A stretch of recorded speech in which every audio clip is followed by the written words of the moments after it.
Tudo bem, luz, câmeras, ação, gravando. Então vamos lá, vamos continuar nosso estudo aqui das probabilidades, já avançando para as inferências. A gente começou a falar de inferência, falamos de estimador de máxima verossimilhança, logo você vai ver que ele não é o único jeito de fazer, existem outros, mas para isso a gente precisa falar de estatística bayesiana. Na verdade, falar de probabilidade de modo geral e o espírito bayesiano de ser em particular. E aí, a forma bayesiana de pensar o mundo tem várias implicações, uma delas é a inferência bayesiana. Você pode ser bayesiano e nunca se mexer para fazer inferência bayesiana nenhuma tradicional com os métodos tradicionais, basta você aceitar os princípios fundamentais do bayesianismo. Mas, mesmo que você não aceite essas coisas, a regra de Bayes vale. Então, a regra de Bayes é uma coisa do mundo das probabilidades. Independente se você gosta da inferência bayesiana ou não, se você é um cara frequentista, independente de que escola, se é Corinthians, se é Flamengo, se você é ateu ou não, se você é relativista ou mecânica clássica, não importa. O que importa, nesse caso, para nós aqui em Ciência de Dados, é botar a bola no gol, é resolver. E, quer dizer, eu acho bem interessante essa discussão, espero que vocês tenham visto as aulas passadas, o vídeo passado, que fala um pouco do aspecto espiritual envolvido nessa discussão, mas hoje eu queria ficar com a questão prática e pragmática. Porque também esse debate é um debate que não tem fim, né? Eu também não queria entrar nessa porque não tem fim. Cientista de dados que se preza mesmo, ele usa o que estiver funcionando, sem querer dizer que fundamentos e filosofia não é importante, claro que é. Mas na hora do vamos ver mesmo, você usa o que funciona. E estatística, inferência bayesiana funciona. Então, por isso que ela está aí até hoje e aumentando cada vez mais a sua penetração no ambiente de análise de dados. Só que quando a gente fala de estatística bayesiana, inferência bayesiana, as pessoas estão sempre pensando num conjunto de técnicas, num conjunto de procedimentos para chegar na resposta. E não precisa ser assim. Eu sou a favor de tudo isso, mas não precisa ser assim. Porque a regra de Bayes é um fato do mundo das probabilidades, que você pode nem usar para nada depois, igual o trovadorismo, que você aprendeu e não serve para nada, você pode até não usar depois para fazer sua inferência, porque você não acredita nos outros fundamentos, mas isso não faz a regra de Bayes deixar de valer. A regra de Bayes vale. E o que é essa regra de Bayes? Só recapitulando, afinal, você já sabe isso, eu estou recapitulando. Mas eu vou te mostrar de um jeito diferente, de um jeito que, abusando um pouquinho da licença poética, não é assim que se faz formalmente, mas eu acho uma ilustração, uma alegoria bem útil, uma parábola, para ficar bem religioso, uma parábola útil para entender o que está acontecendo. Então, antes de sair fazendo a cotinha, eu vou pedir para você pensar na seguinte coisa. Pensa que você está querendo saber a probabilidade de dois eventos, alguma coisa A e alguma coisa B ao mesmo tempo. Uma coisa A e uma coisa B. A probabilidade de acontecer A e acontecer B ao mesmo tempo. Todo mundo já viu em cursinhos básicos de probabilidade, que a gente não vai relembrar aqui, quer dizer, relembrar até vai, mas não vai discutir a fundo aqui, mas todo mundo sabe que esse é o E, certo? O AND. Acontecer A e acontecer B ao mesmo... Acontecer A e B ao mesmo tempo. Ao mesmo tempo. Todo mundo sabe isso. Tempo. Mas aí, suponha, só para efeitos de argumentação, suponha que você consegue quebrar A e B eles não precisam ter relação temporal, eles não precisam ser causais, não estou querendo entrar em detalhes, mas vamos supor que só na sua cabeça, para efeitos de argumentação, você consegue dizer que A aconteceu antes de B ou B aconteceu antes de A. Então, a probabilidade de A e B acontecerem ao mesmo tempo, você pode decompor como sendo a probabilidade de acontecer A vezes e acontecer B, sabendo que já aconteceu A. Pode isso? Pode. Se eu quebrar A e B temporalmente, eu posso dizer, bom, a probabilidade de acontecer A e B ao mesmo tempo, A intersecção B, é a mesma coisa que a probabilidade de acontecer A, vezes a probabilidade de acontecer B, sabendo que A já aconteceu. Essa é a anotaçãozinha, dado que. Isso aí você deve ter visto nas aulas passadas, eu estou relembrando. Dado que. E em inglês é mais fácil, porque é given. É given. Given é uma coisa e data é outra, a gente não se confunde. Mas em português parece piadinha, mas acontece, e acontece bastante. Você falar dados, os dados. Como é que é? Dados, os dados. Dado nesse contexto é dado no sentido de given. Eu não sei porque traduziram como dado, é assim que é. Então, B dado A significa B sabendo que A já aconteceu. Sendo que A já aconteceu, já foi observado, é um fato da natureza, não é mais probabilístico. Aqui não tem mais nada de probabilístico, aconteceu já, é uma realização de algo. Qual é a probabilidade de B sabendo que A já aconteceu? Você pode pensar que a probabilidade de A e B ao mesmo tempo, a probabilidade de intersecção A e B, é a probabilidade de A vezes a probabilidade de B sabendo que A já aconteceu. Isso aqui não é introdução à probabilidade, a probabilidade condicional, você já viu isso no passado, eu só estou tentando mostrar de uma outra forma que fica talvez mais intuitivo para você lembrar para o resto da vida, de como a gente escreve esse tipo de coisa. A gente sabe que se A não tem nada a ver com B, se A não interfere absolutamente nada com B, do tipo lavar o carro e chover, você sabe que a probabilidade de chover não depende de lavar o carro. Parece que depende. A lei de Murphy diz que depende, mas não depende, né? Você sabe que não depende. Então, quando não depende, isso aqui fica assim, a probabilidade de A e de B acontecerem, quando eles não têm nada a ver uma coisa com a outra, é igualzinho à probabilidade de A intersecção B, a gente sabe disso. Mas acontece, como vocês viram nos vídeos passados, e talvez em aulas passadas e vidas passadas, a gente sabe que isso aqui é verdade quando A e B são dependentes, quando eles não têm nada a ver uma coisa com o outro, quando um não interfere com o outro. Então, acontecer A e B é a mesma coisa que a probabilidade de A vezes a probabilidade de B, quando um não interfere com o outro. Mas não é assim no mundo real em muitos exemplos. No mundo real não é assim sempre. No mundo real pode mudar. O fato de B ter acontecido A pode interferir na probabilidade de B. Quer dizer, a probabilidade de B, sabendo que A aconteceu, pode ser diferente, em geral, da probabilidade de B. E isso eu espero ter ficado claro nas ilustrações das aulas passadas. Então, a gente sabe que isso é verdade, que, em geral, a probabilidade de A, sabendo que A aconteceu, não é igual à probabilidade de B sozinho. Quando isso é igual a isso, é porque A e B são independentes. A não tem nada a ver com B. Mas, em geral, não é e não precisa ser. Beleza. Então, esse é um jeito de você escrever a probabilidade de acontecer A e B ao mesmo tempo. É a probabilidade de acontecer A vezes a probabilidade de acontecer B, sendo que A já aconteceu. Só que isso aqui, por reversão, como a gente não está falando de nada causal, que A gera B, nem nada disso, nós estamos falando de dois eventos, que a gente não sabe causalidade, a gente sabe que eles estão atrelados, mas não sabe quem gera quem, eu podia escrever exatamente a mesma coisa, só que ao contrário.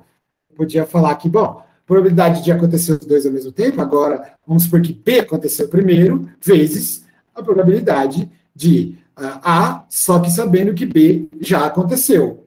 Está vendo que é o contrário aqui? Estou falando de dois eventos quaisquer, genéricos. Hoje eu vou fazer a ligação deste fato aqui, que é a regra de Bayes, regra de Bayes, que as pessoas falam, você está fazendo estatística bayesiana porque você está usando a regra de Bayes? Não.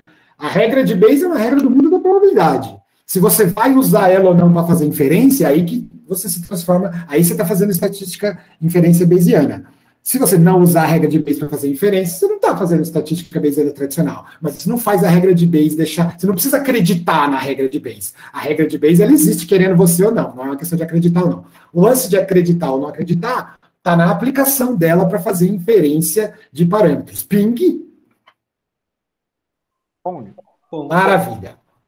Então, isso aqui é igual a isso. E então, os dois lados têm que ser iguais. Bom, então, P de A vezes P de B, sabendo que A aconteceu, tem que ser igual, porque esse é igual a esse, na verdade, esse é igual a esse, tem que ser igual a P de B vezes P de A, sabendo que B aconteceu. E esse mnemônico aqui, eu que dou aula disso aqui, eu sempre uso esse mnemônico para lembrar quem que vem na frente, quem que vem atrás, quem que é dado, quem que não é dado, para fazer a inversão de valores aqui, para fazer a inversão das coisas. Porque eu nunca lembro quem vai na frente, que eu tenho problema cognitivo, eu nunca lembro de memória, eu não lembro quem vai na frente, quem vai atrás, então eu sempre faço esse mnemônico aqui, essa regrinha, esse bizuzinho aqui, a regra do dedão, para lembrar quem é na frente, quem é atrás, porque depende, você observou A e quer saber algo sobre B, ou você observou B e quer saber algo sobre A?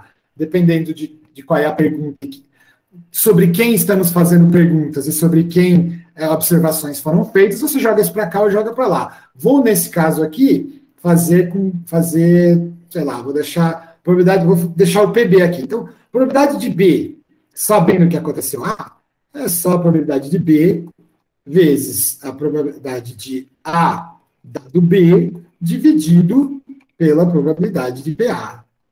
E aí vocês viram nas aulas passadas tudo isso aí, a motivação, a ilustração gráfica, blá, blá, blá, blá, blá, que eu não quero voltar nisso, porque eu achei que está muito bem explicado lá, mas esse é o mnemônico que a gente usa. Se você precisa de A em função de B, você inverte tudo isso aqui, você pega esse mnemônico aqui e joga para o outro lado. Aí você fica P de A, lado B, joga para o outro lado o resto, blá, blá. Então você inverte. Você pode rapidamente fazer P de um dado outro, P de um dado outro, ou P do outro dado um. Facilmente, você só joga para lá e desconta. Beleza, isso aqui é a regra de Bayes, o fato das probabilidades, que pode ser deduzido, até que não é difícil, mas não veio ao caso aqui agora. Beleza, então, isso aí você já viu. Mas o que a gente tem a ver com isso e onde é que começa a inferência? A inferência começa quando, em vez de falar de probabilidade, quer dizer, em vez de falar de A e B quaisquer genéricos na lousa, só para ilustrar, esses A e B começam a ser coisas que te interessam, como, por exemplo, qual é a probabilidade da hipótese dado as observações? É a probabilidade das observações vezes a probabilidade de observações dado uma hipótese, dividido por probabilidade de quem que é aqui nesse caso das observações. Não, falei errado. Aqui é a observação, tá vendo? Já me confundi. Olha aqui. É só trocar quem é A e quem é B. Perdão. Probabilidade da hipótese, probabilidade da observação. Pronto. Então, quando você está falando de coisas mais interessantes do que A e B genérico na lousa, você já está começando a falar de observações, experimentos, hipóteses, você já começa, aí a coisa começa a ficar interessante. Então, você quer saber qual que é a probabilidade de tal coisa ser verdade da sua hipótese, dado um conjunto de observações. É isso que o povo quer, né? Isso que é fazer inferência. As hipóteses, estou colocando genérico assim, mas as hipóteses podem ser afirmações sobre parâmetros, que dirão o que a gente quer, sobre os parâmetros de interesse. E aí que você... Interesse. Se a hipótese, que aqui eu estou colocando hipótese de modo geral, se o evento que está aqui, na verdade, for alguma hipótese, alguma afirmação que você quer calcular a probabilidade de eventos de interesse, tem que ser em função das observações, dos dados. Tudo bem? Está fazendo sentido ou não? Tá, sim. E é aí que entra a tal da inferência, é aí que você começa a fazer inferência bayesiana. A gente vai precisar disso para criar classificadores. Classificadores, é assim que a gente liga. Isso aqui é um clássico do. Não pode falar clássico, porque a inferência. O mundo se divide em dois: estatística bayesiana e estatística clássica. O nome certo seria estatística frequentista, mas muita gente chama de clássico. Então, clássico é uma palavra proibida aqui. Tá? Então, quando eu digo um clássico, não no sentido de estatística não clássica, mas um clássico no sentido de, sei lá, Moby Dick,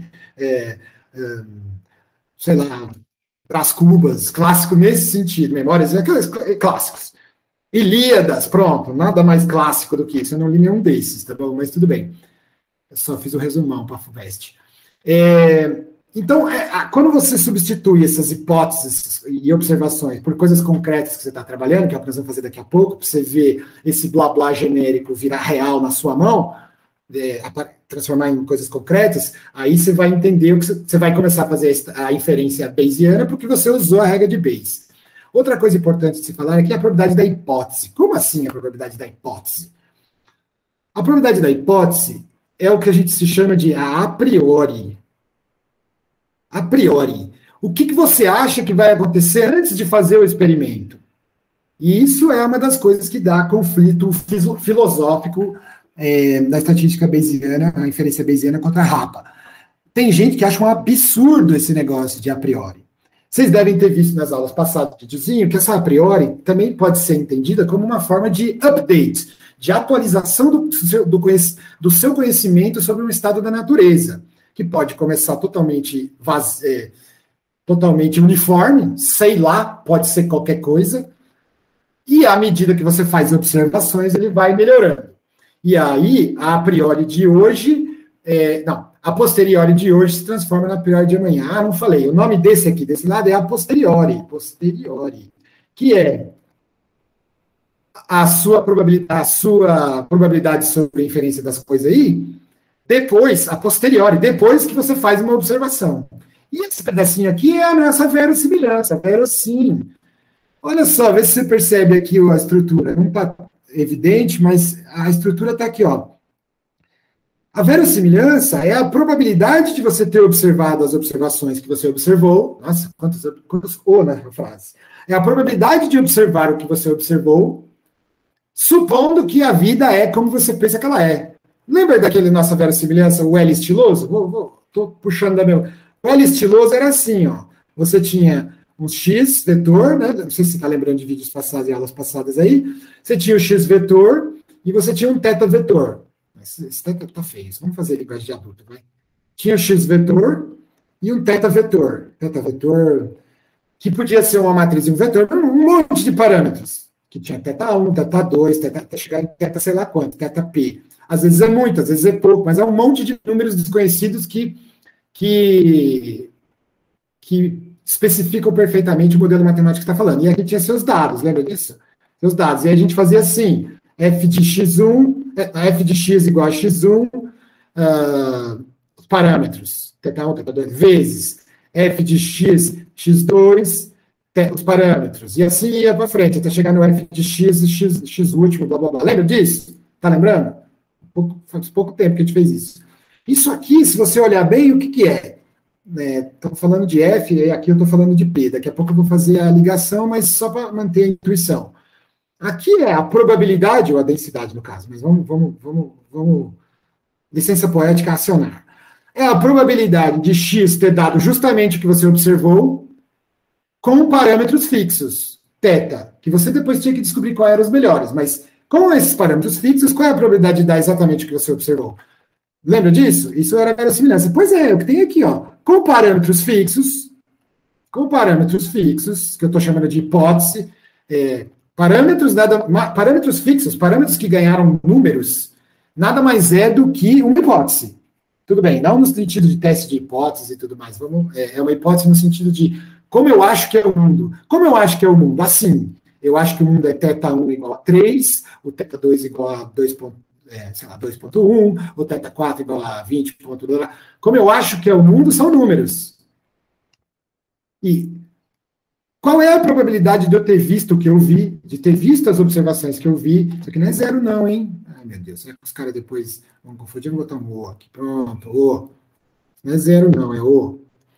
Qual a probabilidade de eu ter visto justamente essas observações quando a minha hipótese é de que o mundo é θ1 igual a 3, θ2 igual a 8, blá, blá, blá, blá, blá. É esse que tem desse lado, é a verossimilhança. Essa daqui é a priori, e esse aqui é um fator de normalização embaixo. É o que faz esse de cima, fator de normalização. Que é o que faz esse de cima ser uma probabilidade. Eu falei várias vezes em vidas passadas aí, é um negócio importante, que qualquer curvinha, qualquer curva, qualquer tabela de números, qualquer curva, por mais doida que ela seja, positiva, definida em algum lugar, se a área for 1, você pode falar que é uma densidade de probabilidade. Lembra dessa conversa? Se a integral desse negócio aqui, f de x, mesmo que você não saiba qual é f de x, de menos infinito a mais infinito, nesse caso é tudo zero fora do A. Se isso aqui der 1, então é uma probabilidade. E se não der? Eu acho que a gente exercitou isso no passado. Se não dava 1, você fazia dar. Como assim? Você tinha um f. Você tinha um f, que quando você integrava de menos infinito a mais infinito, integrava o nome chique para a área. Você tinha um f de x, dx, e ele dava 38,20, você criava um g novo, que era o f antigo, dividido pelo fator de normalização 38,20, que quando você integrar g, vai dar a integral de f dividido por 38,20, que dá 38,20 dividido por 38,20, que dá 1. Lembra disso? Não, isso aqui agora é sem integral, peraí. Aqui já. Tá lembrando dessa conversa ou não? Sim. Então, se você usa esse truque, você pode renormalizar ou normalizar qualquer gráficozinho para transformar ele numa distribuição, uma densidade de probabilidade nesse caso aqui, porque é contínuo. Estou sempre falando densidade, mas essas coisas valem para distribuições, no sentido de probabilidade mesmo, e não de densidade, mas aí chega uma hora que enche o saco ficar fazendo essa diferenciação. Então eu falo sempre densidade para ficar o caso mais geral possível, tá? Bom, fala. Vou fazer uma pergunta, então. A ideia é usar da inferência bayesiana para poder tentar afirmar, tipo, se o parâmetro está correto. Não existe esse negócio de parâmetro correto no mundo bayesiano. Não. Não correto, mas, tipo, mais próximo do que eu acredito ser a verdade. Também não. Os bayesianos, essa é uma discussão muito importante. Inferência bayesiana não tem essa de verdade. Não existe verdade. Viramos pós-modernistas agora. Não existe verdade no mundo bayesiano. Existe o que você sabe sobre o parâmetro. O que eu sei sobre o parâmetro, no começo, pode ser nada, mas pode ser alguma coisa. Mas vamos supor que eu não sei nada. No começo, eu não sei nada sobre o parâmetro. Beleza, então você tem incerteza total. Pode ser qualquer coisa, igualmente. Mas aí eu faço um experimento, uma observação da natureza, e eu melhoro a minha informação sobre o parâmetro. Ele fica menos doido. Em vez de ele ser qualquer coisa, agora eu sei que ele está dentro de uma faixa. Então, mas não existe o conceito de um parâmetro correto que você tem que adivinhar. Não existe isso, entendeu? Essa é uma diferença fundamental entre a estatística frequentícia bayesiana. Não existe o parâmetro de valor correto. O que existe o parâmetro também é uma variável aleatória, cuja incerteza vai diminuindo, e quanto mais observações você faz do mundo. Tudo bem? Tá. A gente vai voltar nisso alguns par de vezes, mas como você perguntou, eu não quis deixar barato não, tá bom?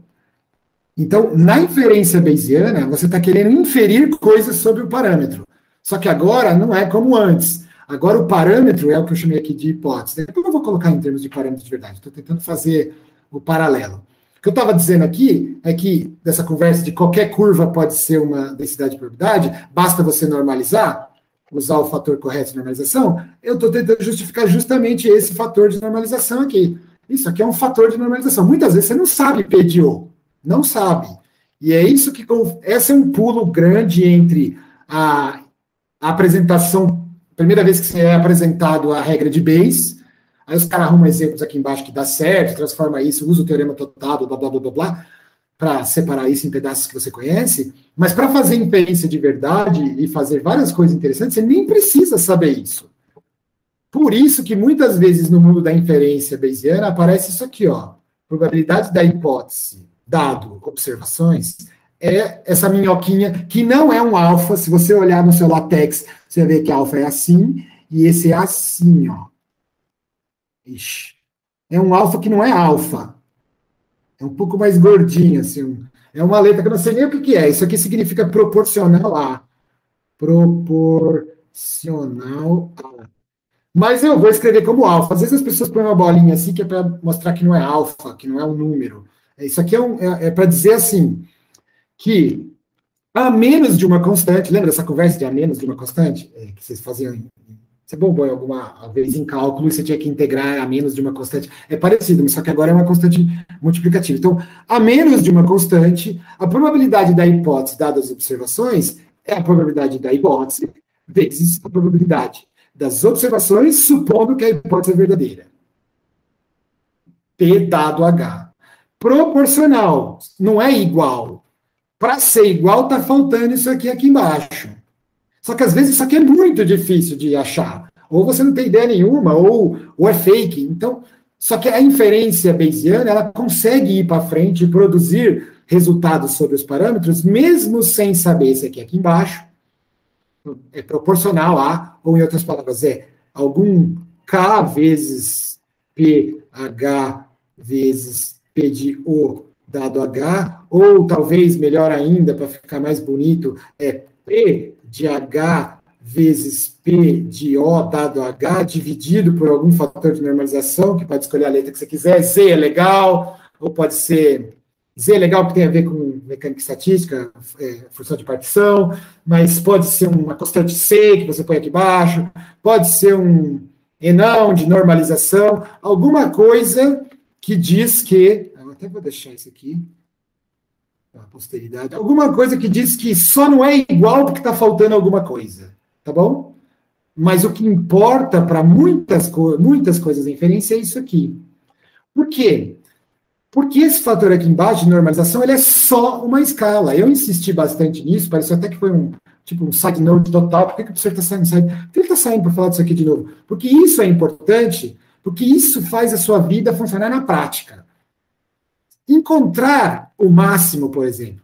Encontrar o máximo dessa função aqui que eu acabei de inventar é aqui, né? Encontrar o máximo é aqui. Daria na mesma que encontrar o máximo dessa outra função aqui, ó, que é igualzinha a menos de uma constante. Percebe?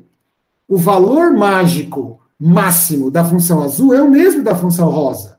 Só que a função rosa não é exatamente a probabilidade. Está faltando alguma coisa. Isso é muito importante. E já não é mais básico. Quer dizer, é básico no sentido de base, de fundamentos. Mas não é mais banal, assim. Não é coisa de, tá, beleza. Então eu preciso enfatizar isso e enfiar isso na sua cabeça. Claro, se você não assistiu os outros vídeos e não sabe do que eu estou falando, vai ficar difícil. Você estava retomando o começo aqui para chegar nisso aí. Então, quando você faz a inferência de verdade mesmo, quando você começa a fazer inferência usando métodos probabilísticos Bayesianos, usando a inferência Bayesiana, você precisa de um traquejo, alguns truques para fazer acontecer de verdade. Não adianta só olhar para a fórmula e acabou. Esse é o primeiro truque que eu estou te falando. Apesar disso aqui ser verdade, essa igualdade ser verdade, ela não é necessária para fazer inferências sobre parâmetros. Não necessariamente, né? Não, ela não é necessária, não. Você pode não precisar dela. Por exemplo, para encontrar o valor máximo aqui, eu acabei de falar um exemplo qualquer. Para encontrar o valor máximo dessa curva azul, eu poderia ter trocado 6 por meia dúzia, trocado o problema do valor azul pelo problema trocado o problema do gráfico azul pelo problema do gráfico rosa, e a resposta do máximo seria exatamente a mesma aqui. Esse é o máximo, esse é o X estrela. Concorda ou não? Ping? Sim. Só que resolver o problema da curva rosa pode ser bem mais fácil do que resolver o da azul. Por quê? Porque o da curva rosa ficou só com essa parte de cima e não precisou da de baixo.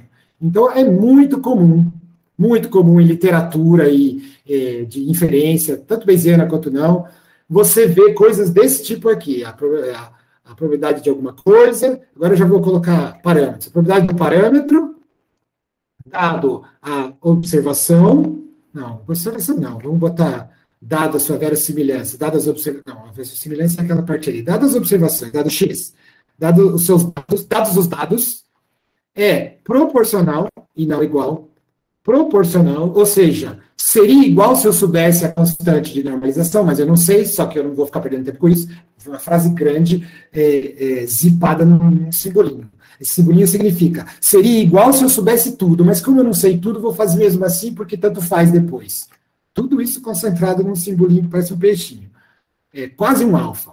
A probabilidade de parâmetros dado observações é igual à probabilidade do parâmetro a priori vezes a probabilidade dos seus a probabilidade das observações dado os dados, não, a probabilidade das observações dado os parâmetros. É que são muitos termos parecidos que querem dizer a mesma coisa. Em outras palavras, eu vou colocar em palavras. Esse vídeo você vai ter que ouvir umas par de vezes, tá? Mas a probe dos parâmetros, dado, given,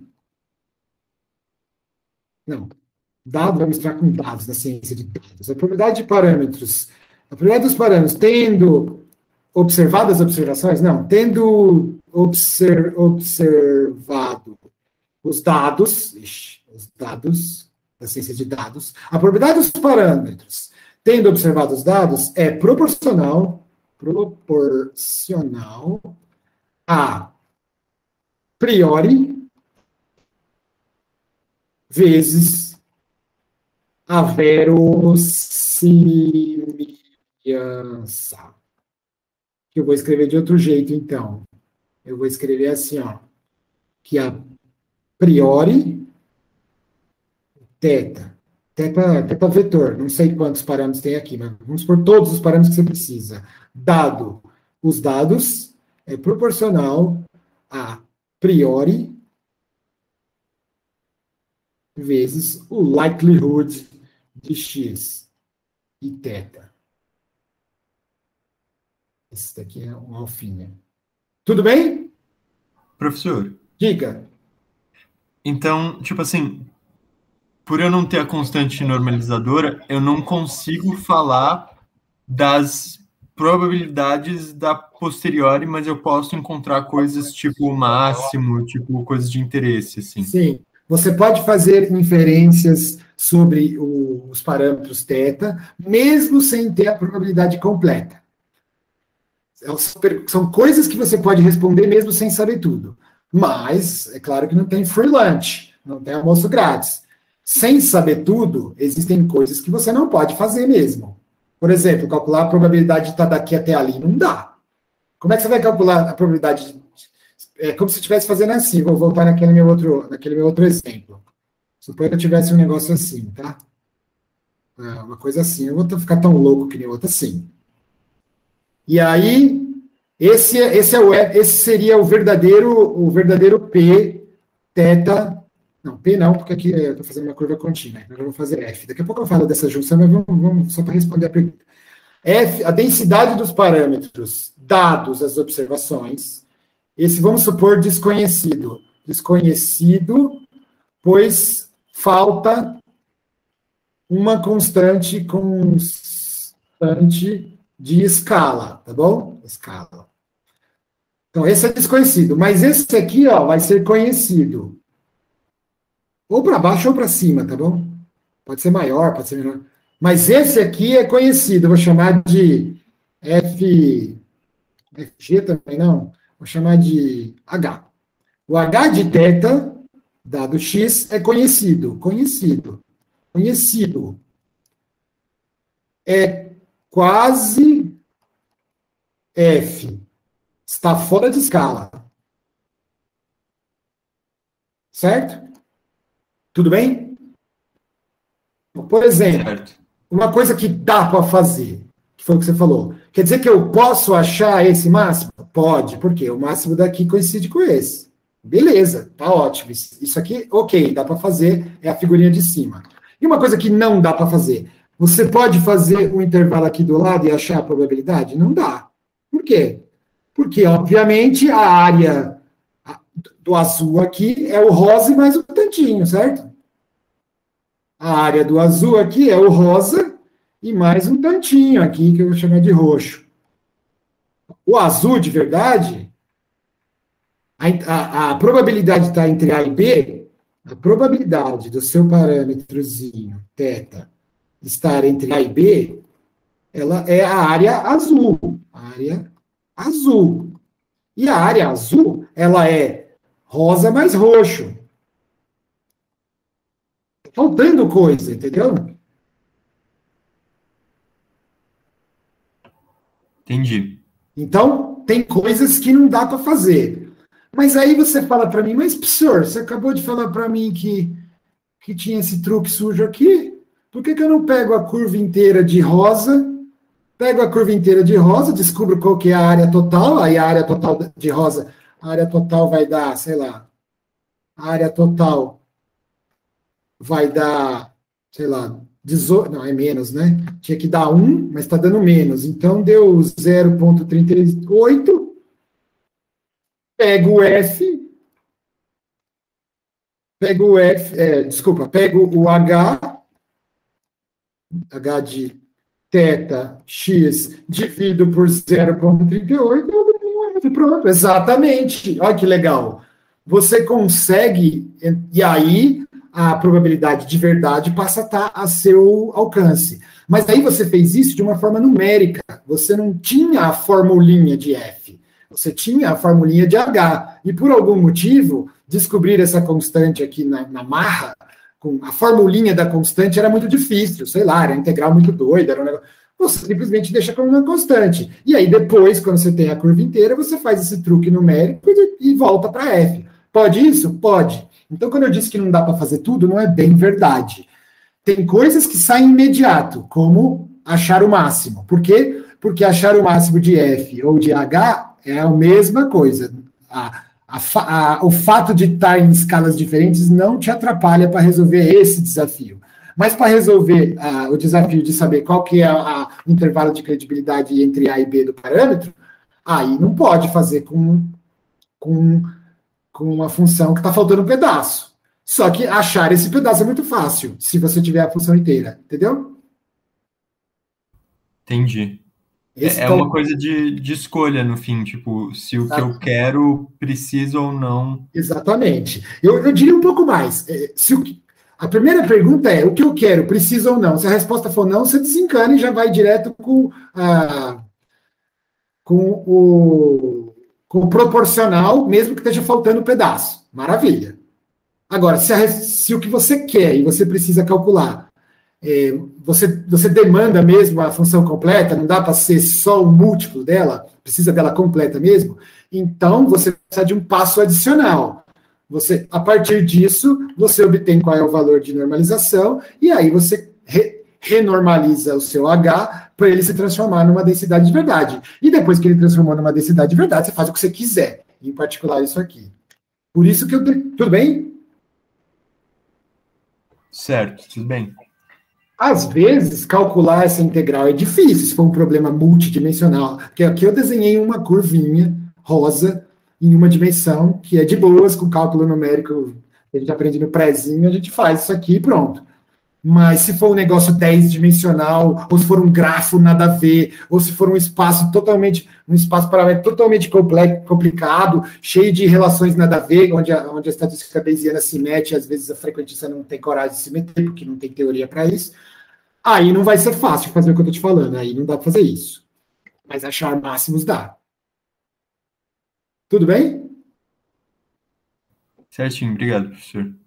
Então eu vou pegar o gancho e continuar daqui. E aí, eu falei várias vezes, num passado não tão distante, que o melhor jeito de achar parâmetros era o de máxima verossimilhança. E eu disse, mas tem outros, né? Blá, blá, blá, blá, blá, blá, tem outros. Pois é, eu estava ensaiando para isso.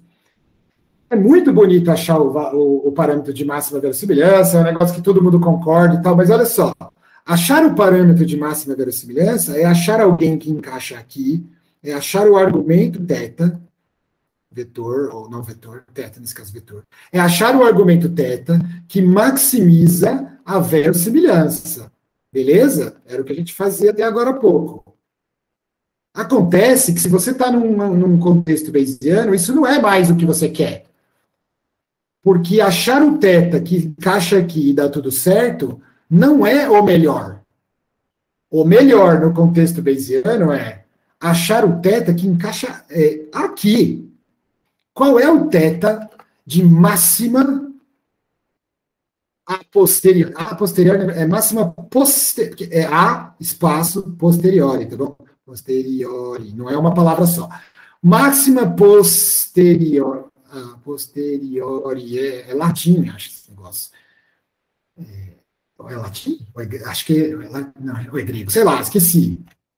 O pai dos burros Wikipedia salva a gente daqui a pouco. Quem não estiver fazendo nada, não estiver prestando atenção, Google aí para mim, vê se é posteriori, é grego, é latim.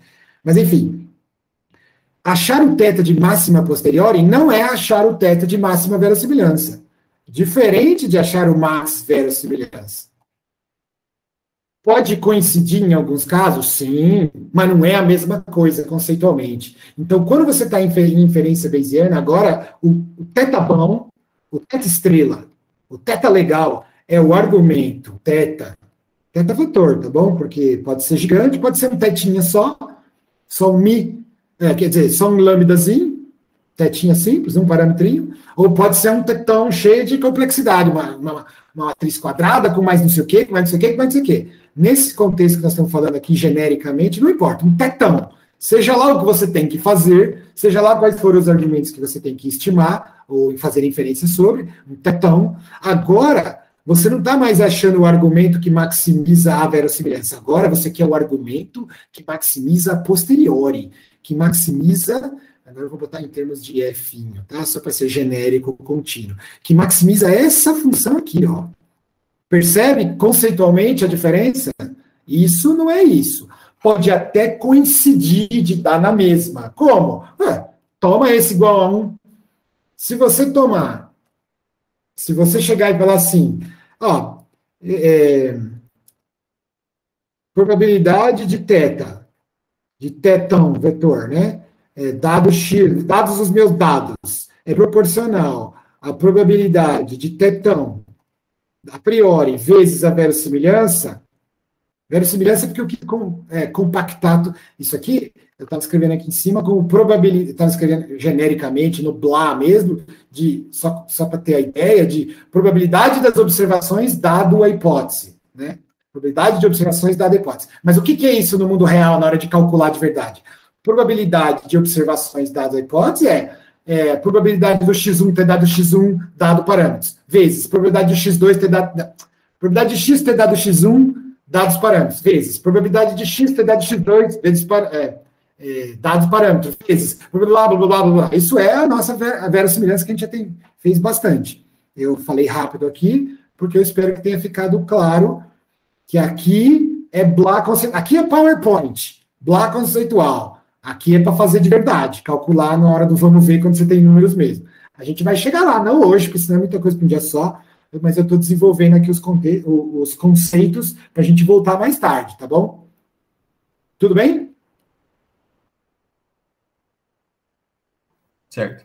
Então, a posteriori é a priori vezes a verossímil. Isso é um clássico dos clássicos, não no sentido de estatística clássica, mas no sentido de... na minha opinião, o cientista de dados precisa saber isso, tá? Ah, lógico que não precisa. Eu tenho um primo que ele ganha 100 pau por mês no Itaú e no banco X, no banco, e ele não sabe nada disso e ele é cientista de dados. Eu estou falando desse tipo de ciência de dados que você se alistou para fazer. Não dos caras que mancham SQL, que a gente nem mexeu com SQL. Pode ter um curso, em algum universo espelho paralelo aí, tem um professor paralelo falando assim, que cientista de dados tem que saber mais SQL. Eu concordo, tá? Mas não, nesse disciplina que você está fazendo, não estamos falando disso. Eu estou falando de cientista de dados que mexe com inferência. Também, antigamente conhecido como estatístico. Mas para fazer inferência de dados moderna, atual, eu, sinceramente, não vejo como escapar disso. E é por isso que estou te ensinando esse negócio. Então, aguenta frame aí. Precisa, é pílula azul ou é pílula vermelha? Não lembro mais qual das pílulas é a da verdade. Enfim. Então, a priori é igual entre aspas, né? Priori é igual a posteriori versus verossimilhança. Então, aqui está a verossimilhança. Se você... Verossimilhança é a probabilidade dos dados dada uma hipótese. Se você falar assim, mas eu vou pegar isso aqui valendo 1. Bom, aí, tudo que você fizer aqui vai dar igualzinho da verossimilhança. Então, quando a priori, quando a informação a priori é ignorada, isso é um resultado muito importante, tá? Quando a informação a priori é ignorada, a posteriori é só a vero. O que quer dizer isso? Vamos falar em termos chulos. Se você não sabe nada antes de começar, tudo que você aprender veio do experimento. Sacou? De novo. Se você não sabe nada antes de começar, se tudo tanto faz, pode ser, você que sabe, tá na mesma. Se você não sabe nada antes de começar, tudo que você aprender veio do experimento. Sacou? Isso é muito importante. Porque isso também é um contra-argumento dos caras frequentistas. Mas os caras de Bayesiano ficam pondo opinião, ciência não é feita de opinião, eu quero só os objetivos, blá, blá, blá. Cara, a formulação da inferência bayesiana foi feita de tal forma, pelos gênios do passado, que se você quiser fingir que se você quiser emular a estatística frequentista desse ponto de vista aqui, é só você fingir que não sabe nada. Você fala, não sei nada. É mentira isso, cara. Vamos fazer um experimento sobre a altura de crianças, a altura de humanos. Você já viu alguma criança com 30 centímetros, algum humano com 30 centímetros? O humano que nasceu direitinho. Você já viu algum humano com 30 centímetros? Não. Então, a priori desse resultado é zero. Zero, você pode pôr zero. Não existe humanos menor do que tanto. Você já viu algum humano de 4 metros de altura? Você já ouviu falar de algum... Só os gigantes, né? Você já ouviu falar de algum humano de 4 metros de altura? Eu não. Real, assim, não. Então, cara, a probabilidade a priori de altura igual a 4 é 0. Pode esquecer, não vai acontecer. Então, é mentira que a gente não sabe nada. A gente sempre sabe alguma coisa. Porque senão você não sabia nem o que medir. Você concorda? Quer dizer, talvez você não concorde, mas eu gostaria muito que você refletisse sobre essa afirmação que eu acabei de fazer. Se você... Esse negócio de fingir que não sabe nada é mentira, é fake. Porque se você não sabe nada mesmo, nem o experimento você sabe qual é. E nem medir nada. Porque só para começar aqui, a verossimilhança já tem que ter um modelo matemático. A gente fez isso, fez gaussiano, fez isso, fez aquilo. Eu pedi para vocês fazerem em vídeos passados, eu pedi para vocês fazerem vários modelinhos diferentes para perceber que esse L era genérico, que não era só da gaussiana. Então é difícil você engolir que você não sabe nada. Mas se você quiser ser neutro, blá, blá, blá, blá, blá, blá, beleza, você finge que não sabe nada e mete um aqui. Você põe 1, e aí a posteriori será exatamente igual, não vai ter constante, quer dizer, pode ter uma constante, sim. Não é exatamente igual, desculpa, eu falei, é proporcional, é só ditada por a verossimilhança. Então, se você não sabe nada e quer que tudo seja igualmente provável, você põe uma uniforme aqui. Ops, já me antecipei. Lembra da uniforme que eu insisti para você fazer várias vezes? O que era uma uniforme? Uniforme é uma distribuição muito importante para simulação. Eu falei de simulação em vídeos passados, mas tem outra utilidade muito útil dela. Vou botar uma de 0 a 1 aqui. Uma uniforme é uma densidade de probabilidade que diz assim, sei lá, tanto faz, não sei. Esse aqui é o θ. Qualquer θ para mim dá na mesma, não tenho preferência por nada. Preferência, outro termo, o pessoal de economia gosta muito de preferências. O que gosta mais do que o que, se você for um agente racional.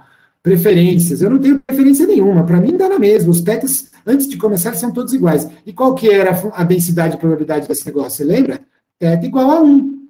Então, colocar 1 aqui na marra para igualar, para fazer a posteriori ser influenciada apenas pelas observações, é só meter uma uniforme como priori e pronto. Tem sentido, minha gente? Ping. Bom. Maravilha. Mas e a resposta do fez sentido? Fez sentido? Professor, eu fiquei pensando aqui, esse caso extremo que a gente não tem nenhuma informação, o que aconteceria se fosse outro caso extremo, de a gente ter toda a informação? Excelente. Vamos testar isso. Vamos testar isso. Isso aí é uma ótima ideia. Vamos fazer o contrário agora. Agora vamos ser racista matemático, tá bom? Eu sou um racista matemático. Eu tenho um preconceito infinito, sobre pessoas de um certo θ. Eu sou um tetofóbico, tá bom? Eu sou tetofóbico. Eu tenho preconceito infinito. Então, eu tenho certeza absoluta que a minha priori está certa e nada vai fazer eu mudar de ideia. Se você multiplicar uma coisa aqui, eu não vou entrar no detalhe agora de como faz isso, tá? Eu só quero dar a ideia. Mas se você puser uma densidade aqui, que ela é pouquíssimo influenciada pela verossimilhança, quer dizer, imagina uma função que ela vezes qualquer coisa dá praticamente ela. Uma função, uma densidade, assim, um negócio... Você tem um valor θ aqui, uma densidade que está quase infinita, indo para o infinito aqui, e de largurinha praticamente zero. Uma largurinha sigma praticamente zero. Não é zero, porque senão dá infinito mesmo, mas praticamente zero. Uma função delta de Dirac aqui no ponto. Num ponto, num certo θ zero aqui, num ponto. Cara, multiplica essa função por qualquer coisa que vai voltar ela mesma. O que a gente está falando isso em palavras? Você tem um preconceito tão grande, você tem uma opinião sobre o universo tão grande, que não adianta você fazer observações. Todo corintiano é bandido. Você botou isso na cabeça? Não adianta. Você conhece 3, 10, 20, 50 corintianos que não são bandidos. 70, 50 mil. Você continua achando que todo corintiano é bandido. Então, a estatística bayesiana, a inferência bayesiana, ela permite que você faça besteira também. A escolha... Então, esse é o lado ruim. A escolha da priori pode influenciar, sim, no seu resultado. Aqui eu exagerei do outro lado, tá? Para a gente ter os dois pontos do espectro. Quando você não sabe nada, você mete um 1 lá e deixa o experimento falar sozinho. Quando você sabe tudo, e aí eu pergunto por que você fez o experimento, você sabe tudo, não é verdade? Se você não vai mudar de ideia, se sua priori é tão dura, tão radical, que você não vai mudar de ideia, para que você fez o experimento, então?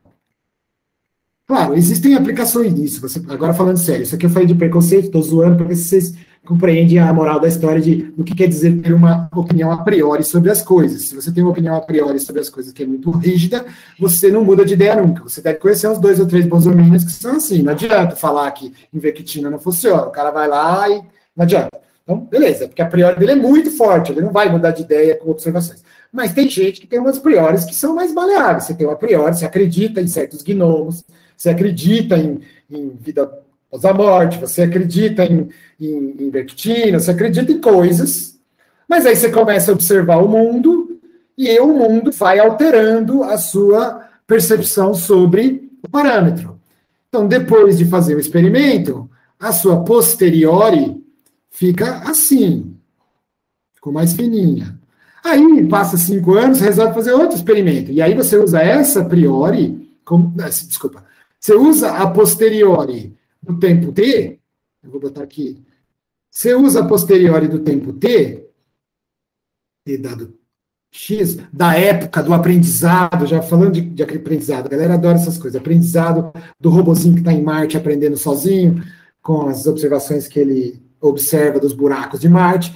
Então, você usa o que você aprendeu no tempo t, a posteriori no tempo t, como sendo a priori do t mais 1. Então, no futuro, t mais 1, para falar sobre parâmetros, dadas observações, agora você está, proporcional, agora você está usando o que você aprendeu no passado como priori para posteriori do futuro, para um novo experimento L. Esse aqui é um L no tempo 1, esse aqui é o L no tempo t. Isso é nada mais nada menos do que aprender, minha gente. Aprender até para, seja artificialmente, seja naturalmente, isso é aprender. Inclusive, tem uma teoria muito interessante que tem a ver com as coisas que eu estou estudando, de autismo e tudo mais, que é o tal do cérebro bayesiano, que é um modelo que diz que nós, humanos, entendemos o mundo desse jeito mesmo.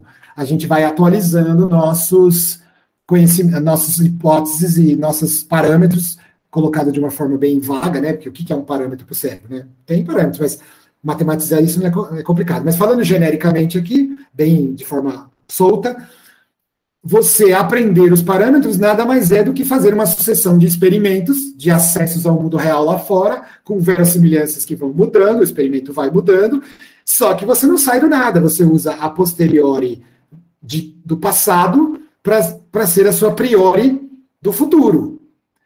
E à medida que você vai aprendendo, se os seus experimentos vão sempre dizendo que corintiano é bandido, passa 10 anos e você só vê corintiano bandido, vai ser difícil arrumar, não vai ser 2 ou 3 corintianos não bandidos que vai fazer você mudar de ideia, percebe? Aqui foi um caso extremo, só para ilustrar o preconceito infinito, como a priori pode fazer seu experimento ser inútil. Mas, em geral, não é assim que a gente modela. Mas passou bastante tempo, passou muito tempo. E toda vez a sua posteriori foi atualizada numa certa direção, você vai se convencendo cada vez mais de alguma coisa, quanto mais pensa na sua avó e seu avô na lista do Zap Zap. À medida que eles vão se convencendo das coisas cada vez mais, fica difícil a verossimilhança mudar a ideia deles, mas não é impossível. Você precisaria do mesmo tanto de experimentos na outra direção, mostrando mais e mais corintianos não bandidos, para daí a posteriori deles ir atualizando numa direção diferente. Faz sentido isso, minha gente? Aprendizado de máquinas, de humanos e todas as outras entidades. Aprendizado de ratos, aprendizado de moscas e de máquinas. Isso é muito importante, na minha opinião, e é por isso que eu estou enfatizando. Conceitualmente primeiro e depois nós vamos para as continhas. Tá caindo a ficha aí, Ping? Bom, professor, eu tenho outra dúvida também. Por exemplo, o senhor comentou que, no caso em que a nossa priori seria tão forte a ponto de rejeitar qualquer informação, e eu já parto do princípio que ela é verdadeira. Tem alguma informação que eu possa tirar dessa função a priori para dizer qual é o limite de aprendizado que ela pode ter, por exemplo? Sim, a gente faz isso na... Então, nós estamos falando conceitualmente aqui de tudo que pode ser feito, inclusive as cagadas, né? Tudo que pode ser feito. Eu posso fazer isso, eu posso fazer aquilo. Toda essa modelagem, por isso que a estatística bayesiana é legal, né? A inferência bayesiana. Ela tem o ferramental matemático que te permite fazer coisas mais flexíveis do que o tradicional. Inclusive besteira. Então, não é o ferramental matemático que vai falar, não faça isso, pelo amor de Deus. Não é. É a arte, é a parte artística do operador, do analista de dados, em escolher funções apropriadas como priores, de modo que elas não sofram de preconceito infinito, de modo que elas não mudem de ideia, de que elas sejam muito Maria vai com as outras, sabe? Modinha, ela é influencer, ela é influenciada, fica seguindo as verossimilhanças que não deve, e aí acontece isso. Você aprende uma posteriori e depois não quer largar mais ela. Então, esse tipo de coisa, escolher a função certa, que diz assim, ó, seguinte, eu vou deixar você aprender, mas tem limite. Não vou deixar, você tem que escolher funções que façam coisas do tipo, eu jamais deixarei eu já tive que fazer isso de verdade, por isso que eu já vi isso acontecer. Eu vou escolher uma função de priori que ela jamais permite que a variância seja menor do que tanto. Jamais. Ela barra e fala assim, barra hard-coded mesmo. Variância menor do que tanto, ela explode para negativa, então você nunca vai maximizar ela como sendo a resposta. É como se eu estivesse pondo uma barreira dizendo, ó, sempre esteja aberto a novas ideias, sempre. Por mais que você veja corintiano bandido, por mais que nunca você tenha visto um corintiano gente boa, nunca. Sempre mantenha a esperança, no sentido não matemático. Sempre mantenha aquela fé de que deve existir em algum lugar do universo um corintiano não bandido. E aí, corintianos que estão assistindo isso daqui a 10, não me cancela não, tá? Eu tô brincando. Corintiano foi um termo qualquer que eu peguei. Sei lá, qualquer classe que você tem hate speech, aí, pega seu odiado preferido aí e põe no lugar, tá bom? Então você faz com que a função, você escreve uma função matemática que não permite que os experimentos, mesmo que sejam infinitos experimentos, terminem com a sua fé de ver coisas diferentes. Isso é estranho, tá? Mas é a arte do modelador. Porque o que você está dizendo na prática é que você vai interferir na mão, você, humano, modelador, vai interferir na mão no sentido de modelagemmente falando, você vai fazer um modelo matemático que tem uns penduricalhos nele que não permitem a verossimilhança, por mais que ela esteja convergindo no infinito, convergindo para a verossimilhança, a estrela, a correta de Deus, você não vai permitir ela convergir, de propósito, porque você sempre vai querer que seja possível ver diferente, mesmo que você nunca tenha visto. Não é bonito, é até bonito falar assim, é eticamente bonito. A matemática não tem ética, tá? Não tem nada a ver uma coisa com a outra. Mas é um princípio que você põe, que nem o princípio da máxima verossimilhança. O princípio da máxima verossimilhança diz que o que você viu era o que tinha que ter sido visto mesmo. Isso é um princípio. Quem foi que falou que isso é verdade? Tem outro princípio, a lei de Murphy, que diz que você é um azarado e tudo que você fez... Imagina que você fala assim, os meus dados estão sempre errados, porque o que eu vi nunca é verdade. Eu meço uma coisa, mas na verdade os gnomos, sabe os gnomos? O saci... Eles mexem nos meus dados e o que eu vi não era para ver. Então, eu vou pegar sempre o que eu vi e somar 3. Pode isso? A inferência bayesiana permite. É xarope fazer isso. Não tem base filosófica nenhuma, não é científico fazer isso, mas pode. Então, é por isso que a estatística bayesiana tem ela é perigosa, sabe? Ela permite, ela te dá o ferramental para fazer coisas xaropes, como, por exemplo, essa que eu acabei de inventar. Mas ela também permite fazer o que o coleguinha perguntou. Não tem um jeito... Vamos ver se eu vou refrasear essa pergunta, vamos ver se é isso mesmo. Não tem um jeito de eu escrever a matemática de modo que a priori não seja tão assim Maria vai com as outras? Foi mais ou menos isso que você falou, não foi? Aham. Que põe um limite no aprendizado? Tem jeito. E aí que começa. O bom modelador é o cara que tem bastante funçõezinhas no bolso, sabe fazer essa mágica de um jeito que nem cozinha, é cozinheiro mesmo. Essa parte é a parte feia de contar para vocês, mas é verdade. É a arte do modelador. Ele sabe que tais funções vão fazer o que ele quer. E isso é pouco científico, né? Fazer o que ele quer. O pessoal de ciência que tem aquela visão de ciência como verdade, por isso que eu quis rechaçar o que o outro coleguinha falou de um parâmetro verdadeiro. Não, para com isso. Nesse contexto, tem nada de verdadeiro. Não é liberou geral, igual os caras de humanos, mas não é... Não, fui cancelado de novo, tá vendo? Enfim, não é liberou geral, pós-modernismo, mas ele permite que você inclua seu bom senso aqui e fale por coisas como, por exemplo, eu não vou deixar o aprendizado ser a única fonte, porque existe uma cultura geral no universo e que, no fundo, eu não tenho certeza se os meus dados foram real, se os dados que eu obtive são realmente tudo que podia ser visto no mundo, eu não sei, não fui em Júpiter ainda, eu não morri ainda para ver se existe vida após a morte, então eu vou supor, vou deixar um tantinho de incerteza para... São os unknowns, já ouviu falar disso? Tem os unknowns, quer dizer, as coisas que você sabe que você não sabe, e os graves mesmo são os unknowns, que são as coisas que você não sabe que você não sabe. E aí o modelador permite espaço, ele dá um room, ele dá espaço para os unknowns. Nossa, essa conversa está ficando muito filosófica, né?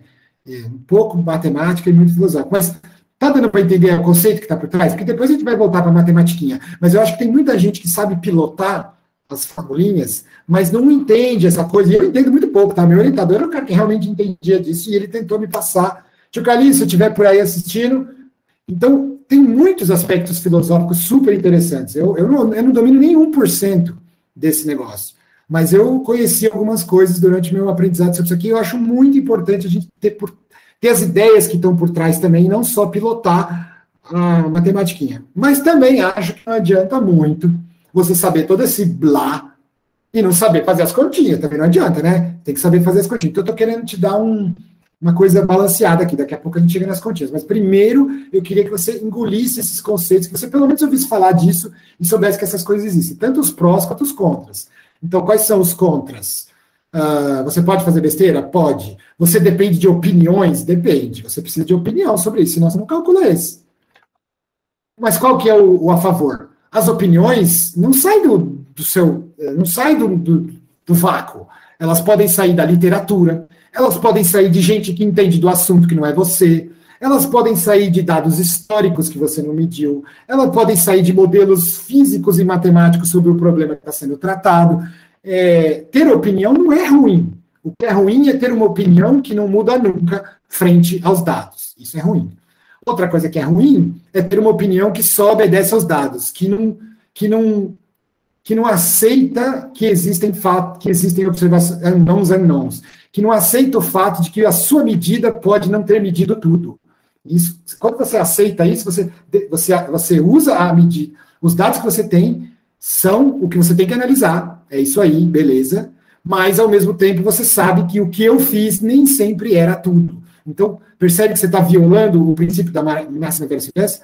O princípio da máxima verossimilhança diz que o que você viu era o que tinha que ser mesmo e que o que você tem era o que era para ter acontecido mesmo.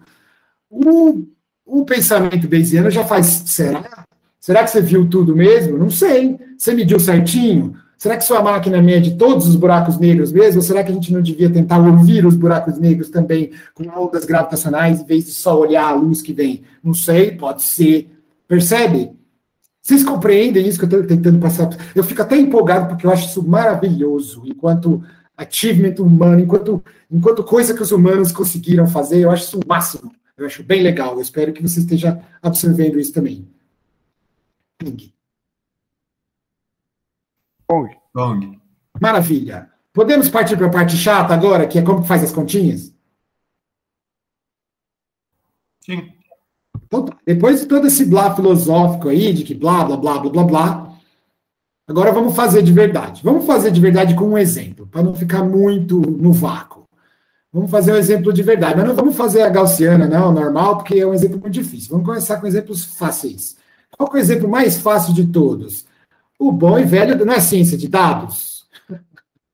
Eu não canso dessa piada, você cansa?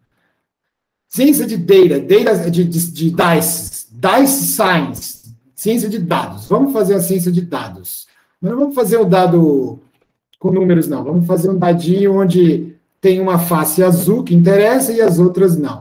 Então, o seu modelo físico sobre o que está acontecendo, a sua ideia sobre o que está acontecendo diz que P é um sexto. Se não for zoado esse dado, P é um sexto, não é verdade? Se não for zoado, P é um sexto. E o resto, esse é de azul. P de azul. P azul é 1/6. E P de branco é o resto. Quanto que é o resto? Ora, 1 menos 1/6. Maravilha. E aí, você joga o seu dado e quer saber a probabilidade das coisas. Vamos jogar o dado 8 vezes. 8 vezes. Vamos jogar esse dadinho para cima 8 vezes. Então, na primeira vez, qual é a probabilidade de sair o azulzinho na primeira vez? Estamos de volta ou não? Estamos de volta. Maravilha. Depois eu corto essa parte, que eu acho que continuou gravando sem parar. Espero que vocês não tenham falado mal de mim, mas também não vou ficar ouvindo. Pode ficar tranquilo. Volta. Oh, já participei de uma reunião. Eu participei de uma reunião uma vez de trabalho com o professor Casca Grossa da medicina, cujos nomes todos eu vou omitir. Aí a gente deixou gravando e tal. Aí todo mundo saiu da reunião e dois titulares lá falaram assim, fica aí para a gente conversar. E aí, depois de 5 minutos, eu recebo um e-mail desesperado, continuou gravando? Eu falei, sim, por quê? Será que não dá para... Falei, por quê? Você está falando mal de mim? Não, mas a gente estava falando coisa que não se deve falar mesmo. Eu falei, então tá bom. Uns segredinhos aí. Aí eu apagamos sem ler. Eu nem vi, apaguei sem ver, na base da confiança. Então, cuidado. Posso voltar aqui? Pode. Então, bora. Eu estava falando que a gente ia continuar um experimento de dados no sentido, porque é o exemplo mais simples do universo, e vai dar para ilustrar bem o que eu quero fazer aqui de rudimentos de estatística de inferência. O mais simples do universo, no máximo a verossimilhança, já era a gaussiana normal mesmo, então a gente já partiu dali. Aqui já ficaria um pouco mais nervoso. Tem esse problema, não é problema, mas tem esse lado contra a inferência bayesiana. Ela é bem mais complexa do que a inferência frequentista para fazer acontecer, sabe? Ela é mais fácil de entender conceitualmente o que está acontecendo, ela mapeia melhor com o que você queria desde o começo, mas para fazer o que você queria desde o começo e na prática, implementar computacionalmente, dá mais trabalho. E matematicamente também dá mais trabalho, inclusive chegando no ponto do impossível. Foi por isso que ela existia durante muito tempo, mas as pessoas não usavam na prática. Era muito bonita na teoria. Aí os computadores chegaram, e aí muita coisa que só existia na prática... que só existia na lousa, começou a ser factível de verdade, e aí deu um boom da estatística bayesiana, e hoje em dia a gente nem fala mais que é boom, porque está em toda parte, mas teve uma década de 70, 80, teve um boom justamente pelo advento da computação, blá, blá, blá, blá, blá, blá.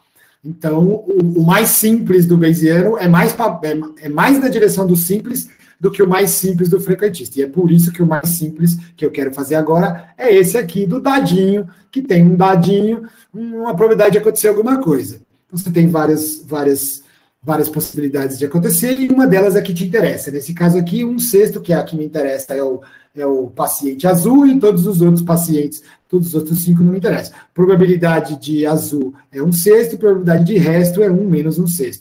Aí eu falei, vocês viram até que parte? Era a hora que eu falei 8 vezes? Vocês ouviram?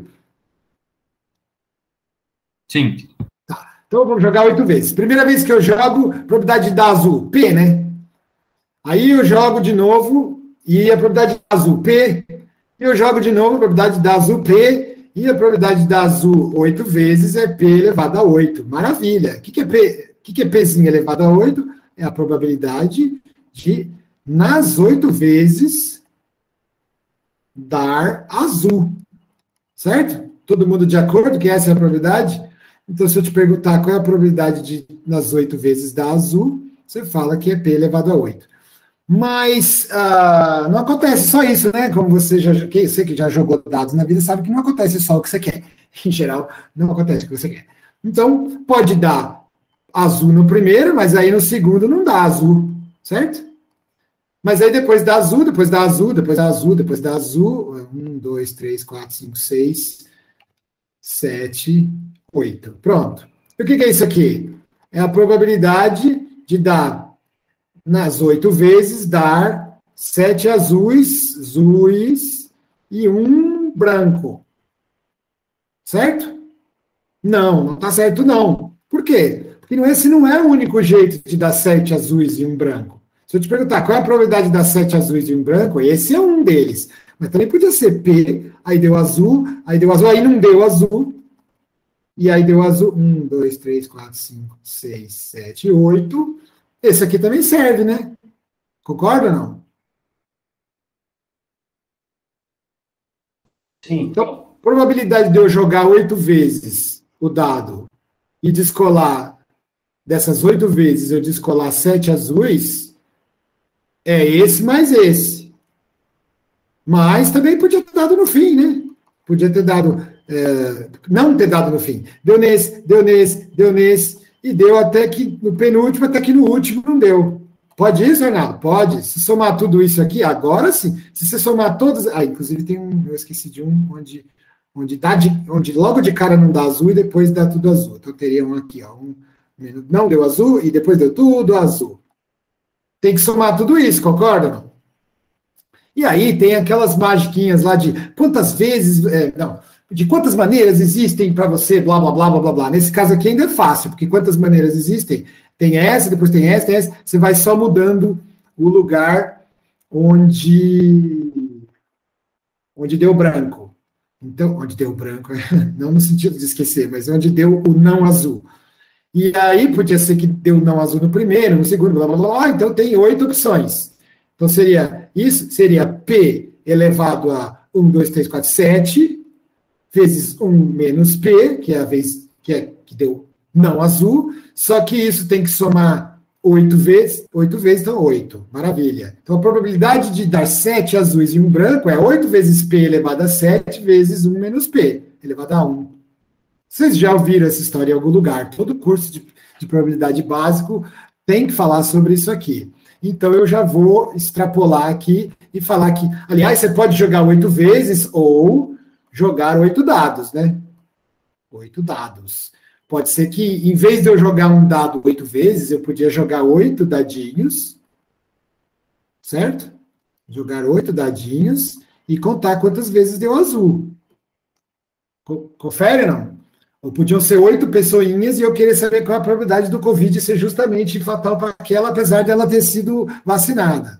É sempre a mesma coisa. O poder do analista de dados, do modelador, antigamente chamava de estatístico, mas o modelador, o cara que está modelando problemas do mundo com modelos matemáticos, é importante que ele seja capaz de generalizar as coisas e pensar crianças, velhinhos, covids e moedas como se fossem dados.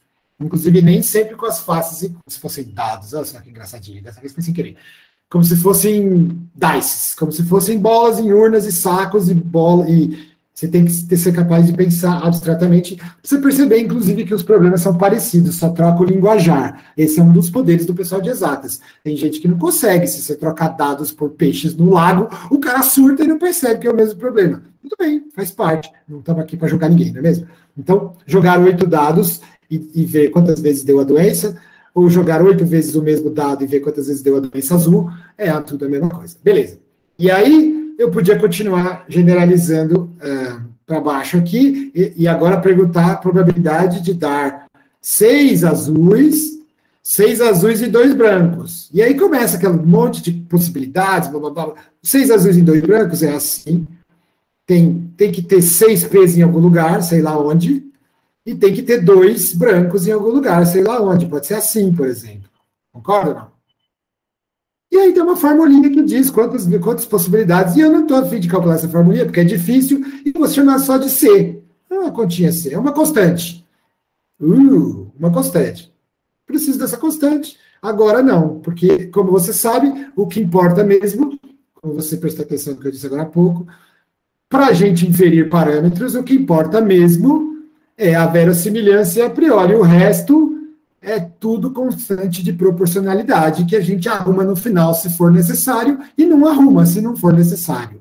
Esse raciocínio é muito importante. Se você entende isso logo de cara, você consegue ler papers, livros, websites que tratam desse assunto muito mais fluidamente. Porque você não fica, mas espera aí, cadê o não sei o quê? Mas espera aí, você flui, porque você sabe que o cara que está escrevendo vai arrumar isso lá no final. Deixa para mais tarde, no final a gente faz a interface. Depois a gente faz o website. Vamos primeiro fazer o motor de inferência. Beleza.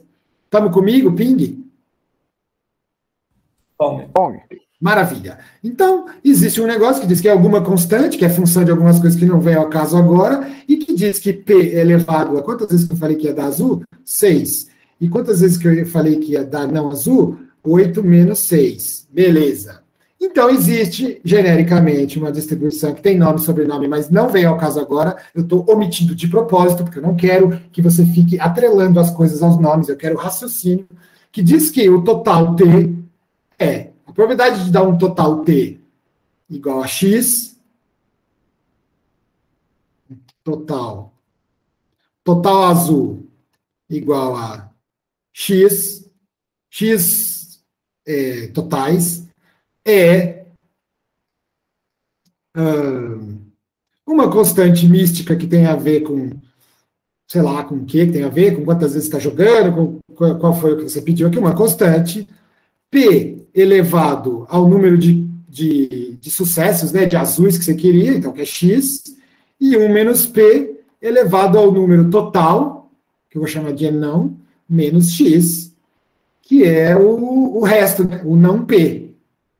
Dividido por alguma constante, duas constantes, então eu vou simplesmente deixar essa constante aqui absorver tudo que... A constante de escala C vai absorver tudo que é necessário para transformar esse treco numa verdadeira probabilidade. Que eu não sei agora no momento, mas eu saberia se eu precisasse. Tudo bem? Ou teoricamente, ou calculando numericamente. Então, beleza, essa é a nossa funçãozinha. Só que eu não estou escrevendo muito rigorosamente aqui. Vamos melhorar um pouquinho. Na verdade, isso é a probabilidade do total da X, mas não é do vácuo, é sabendo que... É a probabilidade do total da X... sabendo que P é igual a alguma coisa. E sabendo quantos você jogou. Concorda? Eu te falo qual é a probabilidade de dar 8. Eu jogo um dado de verdade. E eu falo para você, um dado de 1/6, bonitão. Qual é a probabilidade de um dado desse aqui sair 3 azuis e 3 brancos? Você vai falar, 3 azuis e 3 brancos sei lá quanto, você calcula e pronto. Você calcula isso. Mas para você calcular isso, você precisa saber que a probabilidade de sair azul é 1/6. Você concorda com essa parte? Isso é importante. Você precisa saber qual é a probabilidade de dar o que você quer e você precisa saber quantas você vai jogar. Mas acontece que no mundo real não é isso que a gente quer. No mundo real é o contrário. No mundo real você joga os dados, vê as carinhas azuis de doença dos pacientes e do sucesso de sei lá o que, do seu investimento, e depois você quer saber quanto vale P. Então você quer fazer inferência sobre P. Acabou minha lousa. Eu vou salvar isso, salvar como versão 2, enquanto você vai pensando. Versão 2, a parte 2.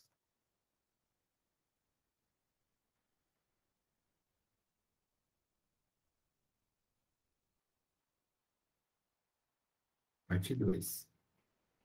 Replace. Estamos comigo? Mundo real, você joga os dados 20 vezes, porque você tem 20 pacientes, ou porque você fez um experimento 20 vezes. Mundo real. Você joga N igual a 20 vezes, e aparece lá quantas vezes deu o seu negócio de interesse. Sei lá, 8. Não, 8 vai confundir. Ah, não, deixa eu fazer o mesmo número para não confundir, peraí.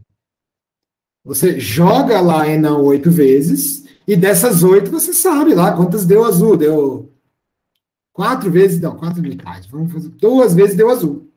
Isso é o que você tem, esses são seus dados, no sentido de data, não no sentido de dice. Isso são seus dados, esses são seus observáveis. Lembra da nossa conversa? A probabilidade da hipótese dado observável é igual à probabilidade da hipótese, vezes, é igual não, é proporcional à probabilidade do observável dado a hipótese. Lembra disso? Aqui é uma colinha. Ups. Tá muito silêncio. Está dando para entender, Ping? Bom. Maravilha. Então, esses são os seus observáveis de verdade. E aí eu vou pôr no meu modelinho lá. Aquele meu modelinho é da verossimilhança. Quando eu disse para você que eu sabia qual é a probabilidade de total igual a X, quando eu sabia qual era a probabilidade do total dar igual a X, sabendo quanto vale P, e sabendo quanto vale N, porque você tem que saber, né, qual é a probabilidade da X, de X igual a 2 contagens, depende de quantas você fez. Você fez 8 ou 8 milhões? Você tem que saber isso também, isso é uma informação conhecida. Tinha uma formulinha, C vezes alguma coisa, P elevado a X, 1 menos P, e não menos X. Tinha uma formulinha. Você me dava P, dado P, você sabia que era sabido, era um número, e você me dava N.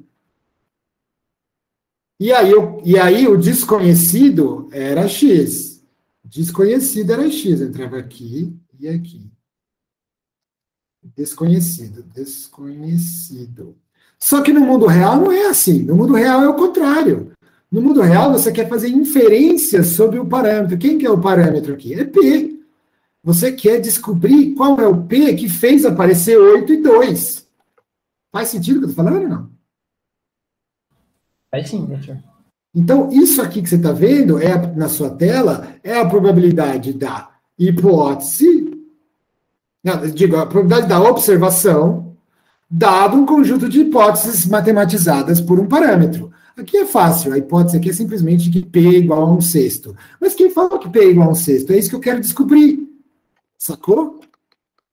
Para isso, nós vamos usar a mágica da inferência bayesiana. Então, veja só, o que eu realmente quero saber, minha gente, é qual é a probabilidade de P ser algum P específico, dado que eu observei X e N. Sabendo que eu vi 2 de 8, qual que é a probabilidade do meu parâmetro P? Só que aí começa a engrossar a coisa. Porque o meu parâmetro P não é uma probabilidade, porque ele não é discreto. Ele não é 1, 2, 3, 4, 5. O P, ele pode ser qualquer coisa entre 0 e 1. Concorda? A gente acha que é 1/6. Mas quem foi que falou que esse dado é honesto? Quem foi que falou que dá 1/6 se ele for fake? E se ele tiver o centro de massa deslocado aqui mais para o lado, sabe? Os malandros fizeram de modo que não dá 1/6 a probabilidade. Se ele não for bonito assim, desse jeito, afinal, esse modelo que eu tenho teórico na minha cabeça é de um dadinho perfeito. Mas se ele for um treco assim, um dado de RPG nada a ver assimétrico, sendo que a nossa facezinha azul, pode ver que a nossa facezinha azul é essa grandona aqui. A probabilidade de ser pego pelo Covid é bem maior do que você pensa. Você não sabe se o dado é assim. É isso que você quer inferir. Você quer entender como a natureza é, e não falar para ela que tem que ser 1/6. Se tudo der certo, e se o dado, se Deus não sacaneou você e o dado é mesmo um cubinho perfeito, esse P vai ficar no 1/6. Mas quem que falou isso? A gente tem que concluir, não assumir. Percebe isso? Isso é a tarefa da inferência. Então, antes de começar, amigo, eu não sei quanto vale P. Pode ser qualquer coisa. Não sei se eu estou lidando com gente honesta ou não. Então, antes de começar, a minha probabilidade, e agora eu vou colocar F em vez de P, porque Pzinho em vez de P grande, porque o Pzinho é um número contínuo que pode ser qualquer coisa entre 0 e 1, eu vou simplesmente colocar uma uniforme. Não, professor, não põe uniforme, não. Os caras desse cassino são honestos. Pode pôr tranquilo uma coisa assim, ó. Tudo bem, não tenho certeza absoluta que os caras são honestos, mas, é meu tio, é meu primo. Eu sei que é 1/6 aqui, ó. Pode pôr uma coisa assim, ó. Tudo bem, eu não vou jurar de pé junto que ele é honesto, mas eu acho que ele é mais honesto do que desonesto. Então, ó, antes de fazer qualquer coisa, se eu tivesse que chutar, eu diria que vai dar perto do 1/6. Não vou chutar com certeza absoluta, porque eu sou bayesiano, né? Tudo pode acontecer nessa vida, mas eu vou dizer que a maior probabilidade mesmo, antes de começar, é 1/6. Pode isso? Pode. É fácil de calcular isso? Não. Então vamos começar com... Eu falei que eu ia fazer o exemplo mais fácil, então eu vou fazer o exemplo onde você não sabe nada. Só porque é mais fácil de calcular, tá? Esse aqui é igualmente válido, até talvez mais razoável do que o que eu vou falar. Mas eu vou assumir que o seu primo é safado e pode ser qualquer coisa. Eu não sei, eu não quero assumir nada. Pode ser qualquer coisa, eu não conheço essa doença. Pode ser que seja 1/6, mas pode ser que seja todo mundo. Não sei. Beleza? Então, a minha função, densidade de probabilidade do parâmetro vai ser 1. Beleza.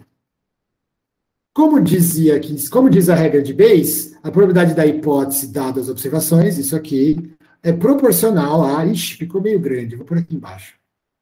Vocês estão acompanhando? Isso aqui é fundamental.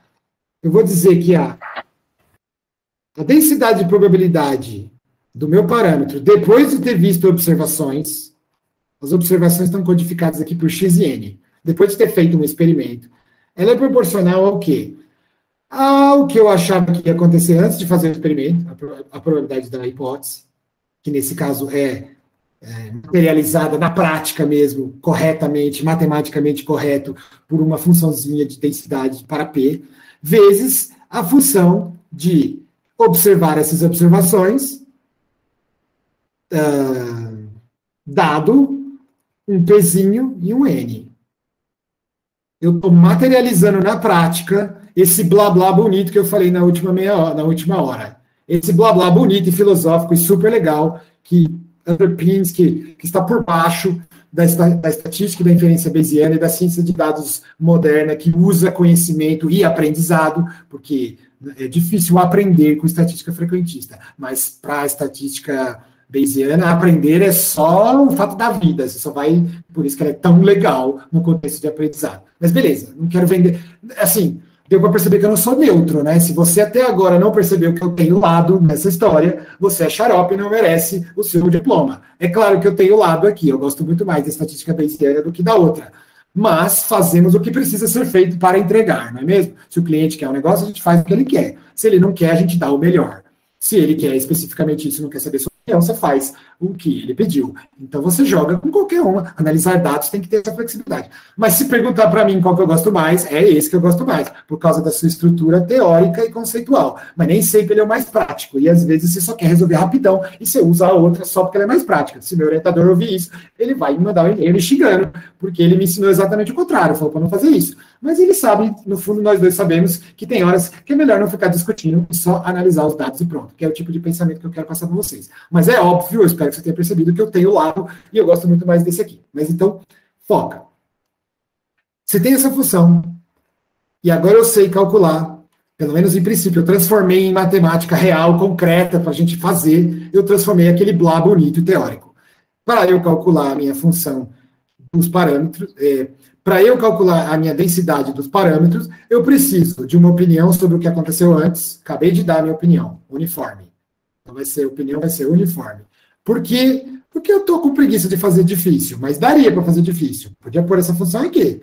Mas não, vamos fazer simples. Vou simplesmente botar uma uniforme, cuja fórmula é um número 1. Pronto.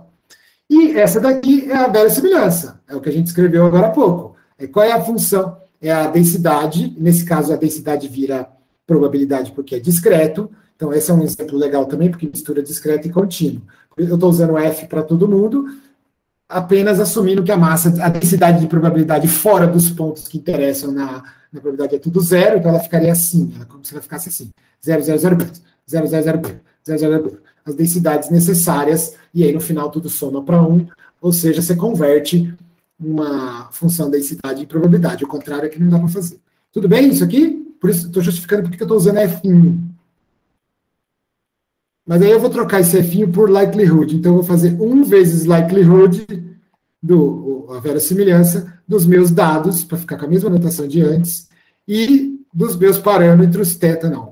O meu θ é só um Pzinho dessa vez. É um Pzinho e um N, mas o N é fixo. O N não tem nada aleatório aqui no N. O N é 8 e acabou. Você decidiu antes de começar o experimento, você falou assim, vamos jogar 8 vezes? Então não tem nada de aleatório aqui. Eu não precisava, podia até nem escrever. Aliás, tem gente que não escreve. Eu só escrevi aqui para lembrar você que a formulinha para saber qual é a probabilidade do total da X depende de saber quanto você jogou também. Mas é um número, é um parâmetro, é dado. Então, a gente vai inverter aqui. Esse daqui, na verdade, está sendo carregado à toa. Vou deixar aí só para lembrar você disso, mas ele está sendo carregado porque é um número, não tem probabilidade nenhuma envolvida ali. Não tem incerteza no N. É 8, você me falou que era 8 logo no começo. Não existe incerteza associada. Beleza, ping? Bom. Maravilha. Proporcional, e esse é meu F de P de X, não vou mais levar o N, que eu acabei de falar aqui, mas não vou levar mais o N. Então, beleza. Agora vamos escrever de verdade. Quem é esse cara aqui? Esse cara é uma constante, que eu não sei quem é, porque eu estava com preguiça, até sei, porque os livros textos falam disso, é uma constante, não, desculpa, 1 vezes uma constante vezes P elevado a X, 1 menos P elevado a, e não, que é um número, menos X, que é um número. Por quê? Por que é um número? Porque agora, eu vou botar um igual aqui, e vou dividir por uma constante C linha, que eu não sei qual é, mas não importa, tá bom? É alguma constante de normalização que falta para resolver tudo isso, para isso aqui realmente passar de um proporcional para um igual. E aqui, que eu não sei qual é, mas não veio ao caso agora. Eu vou botar o f de P dado X. O que estou falando aqui?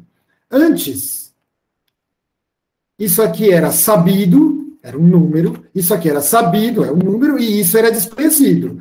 Você vai mudando aqui, a variável de entrada mesmo, a desconhecida, é o X.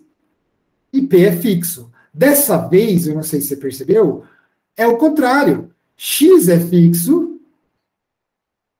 X é... Que cor que eu usei para fixo? Usei vermelho, então agora eu vou usar azul para fixo. O X é fixo agora. Fixo. É um número que você observou no experimento. Aliás, não é um número qualquer, que número que é? É 2. Deu 2. X é fixo, o N também é fixo. Número. E agora, quem é variável? O desconhecido. Agora, o P que é variável desconhecido. Percebe? Que é desconhecido. Então, por mais que pareça difícil e complicado, esse exemplo é legal porque a formulinha que dá na saída é igualzinha à formulinha da entrada, olha só, a menos de constantes. Então, na entrada você tinha, agora vamos organizar isso aqui. Na entrada você tinha uma constante vezes P elevado a X, eu vou botar em verde o que é desconhecido, o que era desconhecido. X era desconhecido, 1 menos P, e não menos X desconhecido. Era a funçãozinha. Se eu tivesse que plotar um grafiquinho, eu faria isso, certo? Eu variaria X e obteria F de X igual a Y, eu obteria um negócio assim, certo? Eu variaria o X, eu vario o X e faço um grafiquinho. O resto é tudo número, conhecido vai dar um número. Posso até sumir com esse daqui, vou sumir com esse daqui. Não, vou deixar aí. É uma constante que, se você não tiver ideia melhor, você põe 200 e dá um gráfico. Uma constante de escala. Beleza? Esse é a priori. Essa é a verossimilhança. Ops. Essa é a verossim. A posteriori é uma outra funçãozinha, só que ela é função de P dessa vez, cuja formulinha é igualzinha. É igualzinha, tem uma constante, na verdade tem uma constante e uma outra constante C', que aí se você quiser, você transforma ela numa constante C duas linhas. É uma constante, é alguma constante só que agora o desconhecido é P. E o conhecido é X. Menos P.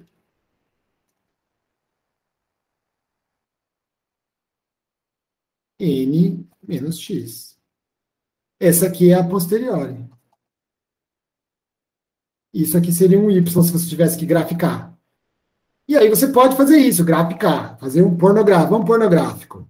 Se você pornográfico isso aí, ou a verossimilhança vai dar um negócio assim, puf, puf, puf, puf, puf, puf, puf, puf, porque cada valor de X, os X são discretos, X discreto. E aqui seria F de X. E se você pornográfico a posteriori, agora ela é função de P e não de X, contínuo. Entre 0 e 1, não pode ser qualquer coisa, não existe probabilidade nesse modelo teórico que nós estamos fazendo, P não pode dar 300, nem 2,5, mas qualquer coisa entre 0 e 1, e aí vai dar, dependendo de quem for o X e quem for o N que você põe aqui, vai dar um grafiquinho assim.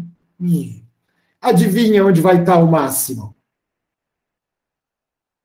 Se o seu dado é justo mesmo, o máximo vai dar exatamente 1/6. Mas a gordureza, a incerteza envolvida no P, depende depende de N e de X. Por quê? Isso é intuitivo. Pensa assim comigo. Se você jogar um dado 8 vezes e der 2, não é um sexto, coisa nenhuma. Quanto que é 2 sobre 8? 2 sobre 8 é 1 sobre 4. Não, vai dar um quarto aqui, um quarto. Seu dado não é honesto, coisa nenhuma. Vai dar um quarto.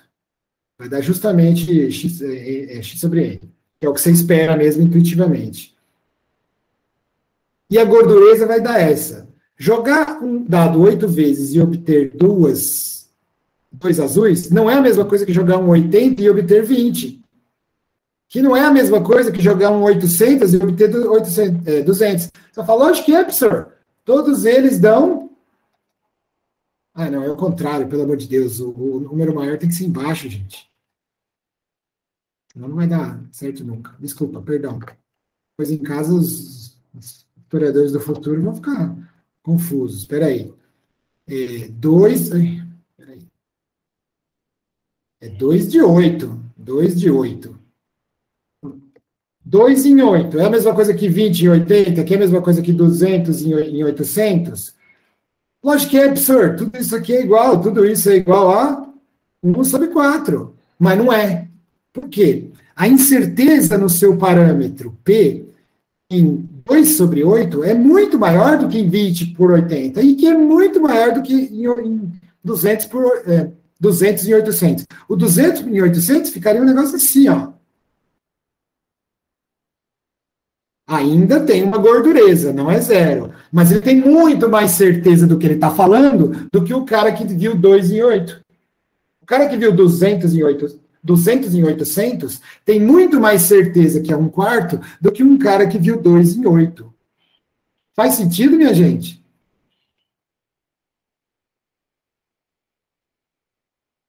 Então, assim, professor, aí é aquela situação que, tipo, isso são os nossos dados e minha nova opinião é exatamente o que é os dados, né? Porque, tipo, se eu tivesse uma a priori que não fosse uniforme, aí o fato de eu achar que seria 1/6 puxaria mais para o lado de 1/6, né? Perfeito. Eu não quis fazer isso porque a gente está começando agora, mas em 2 minutos eu consigo ir avante para não ficar só com o basicão. Eu quero primeiro que você compreenda o basicão, e é isso mesmo que você falou.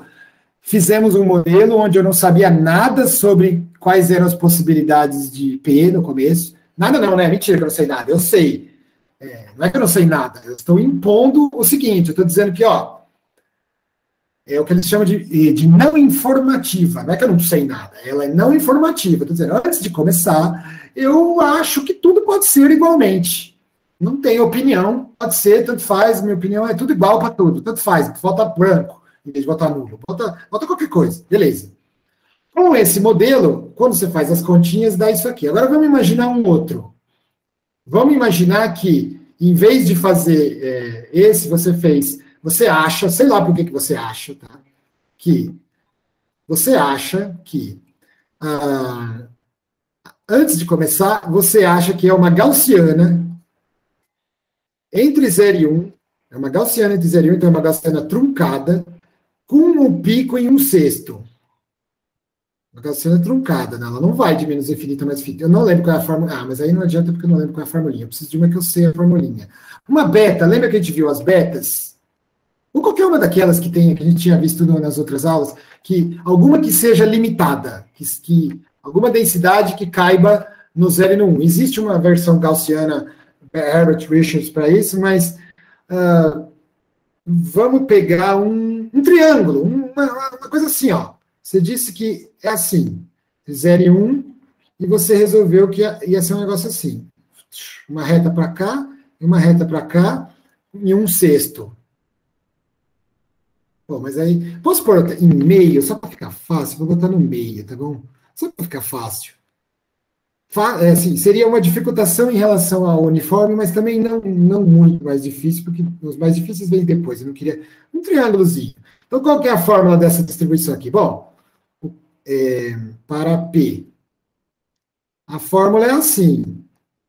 De zero, quando P estiver entre 0 e meio, a formulinha é uma reta que vai... Ixi, mas eu preciso saber qual que é a altura.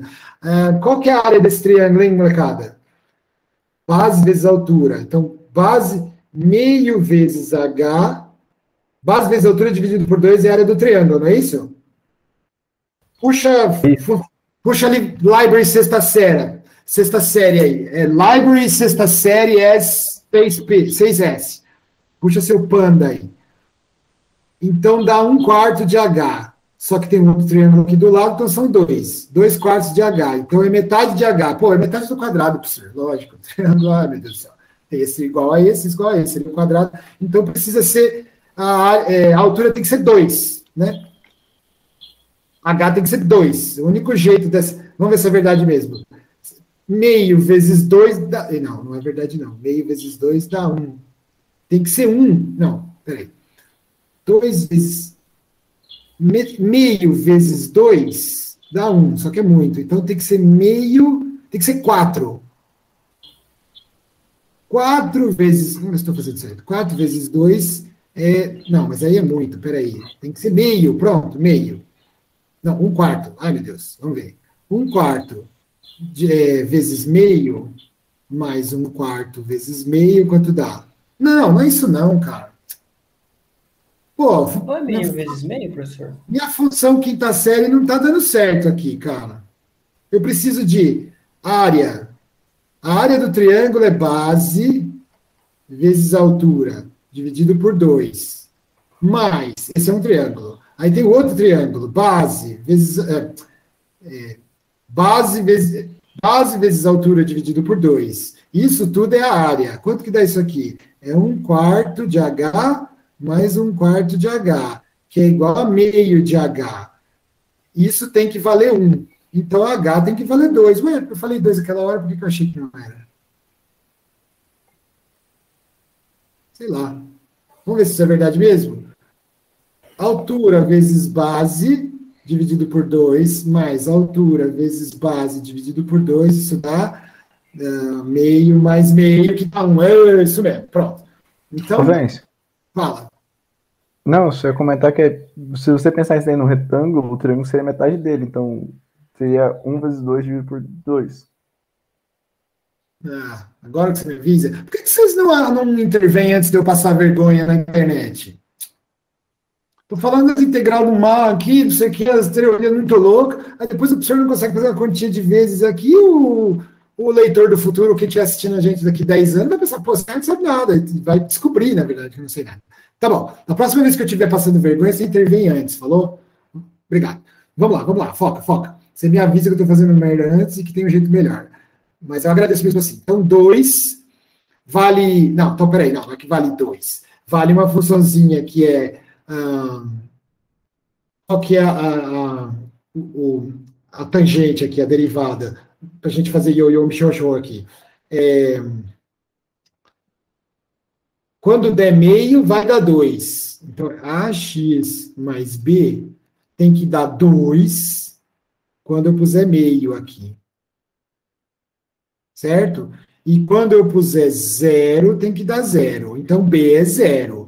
Então, o A vale A sobre 2 igual a 2. A igual a 2 vezes 2, 4. Então, 4 vezes P mais 0 nesse primeiro pedaço. Vamos ver se isso é verdade.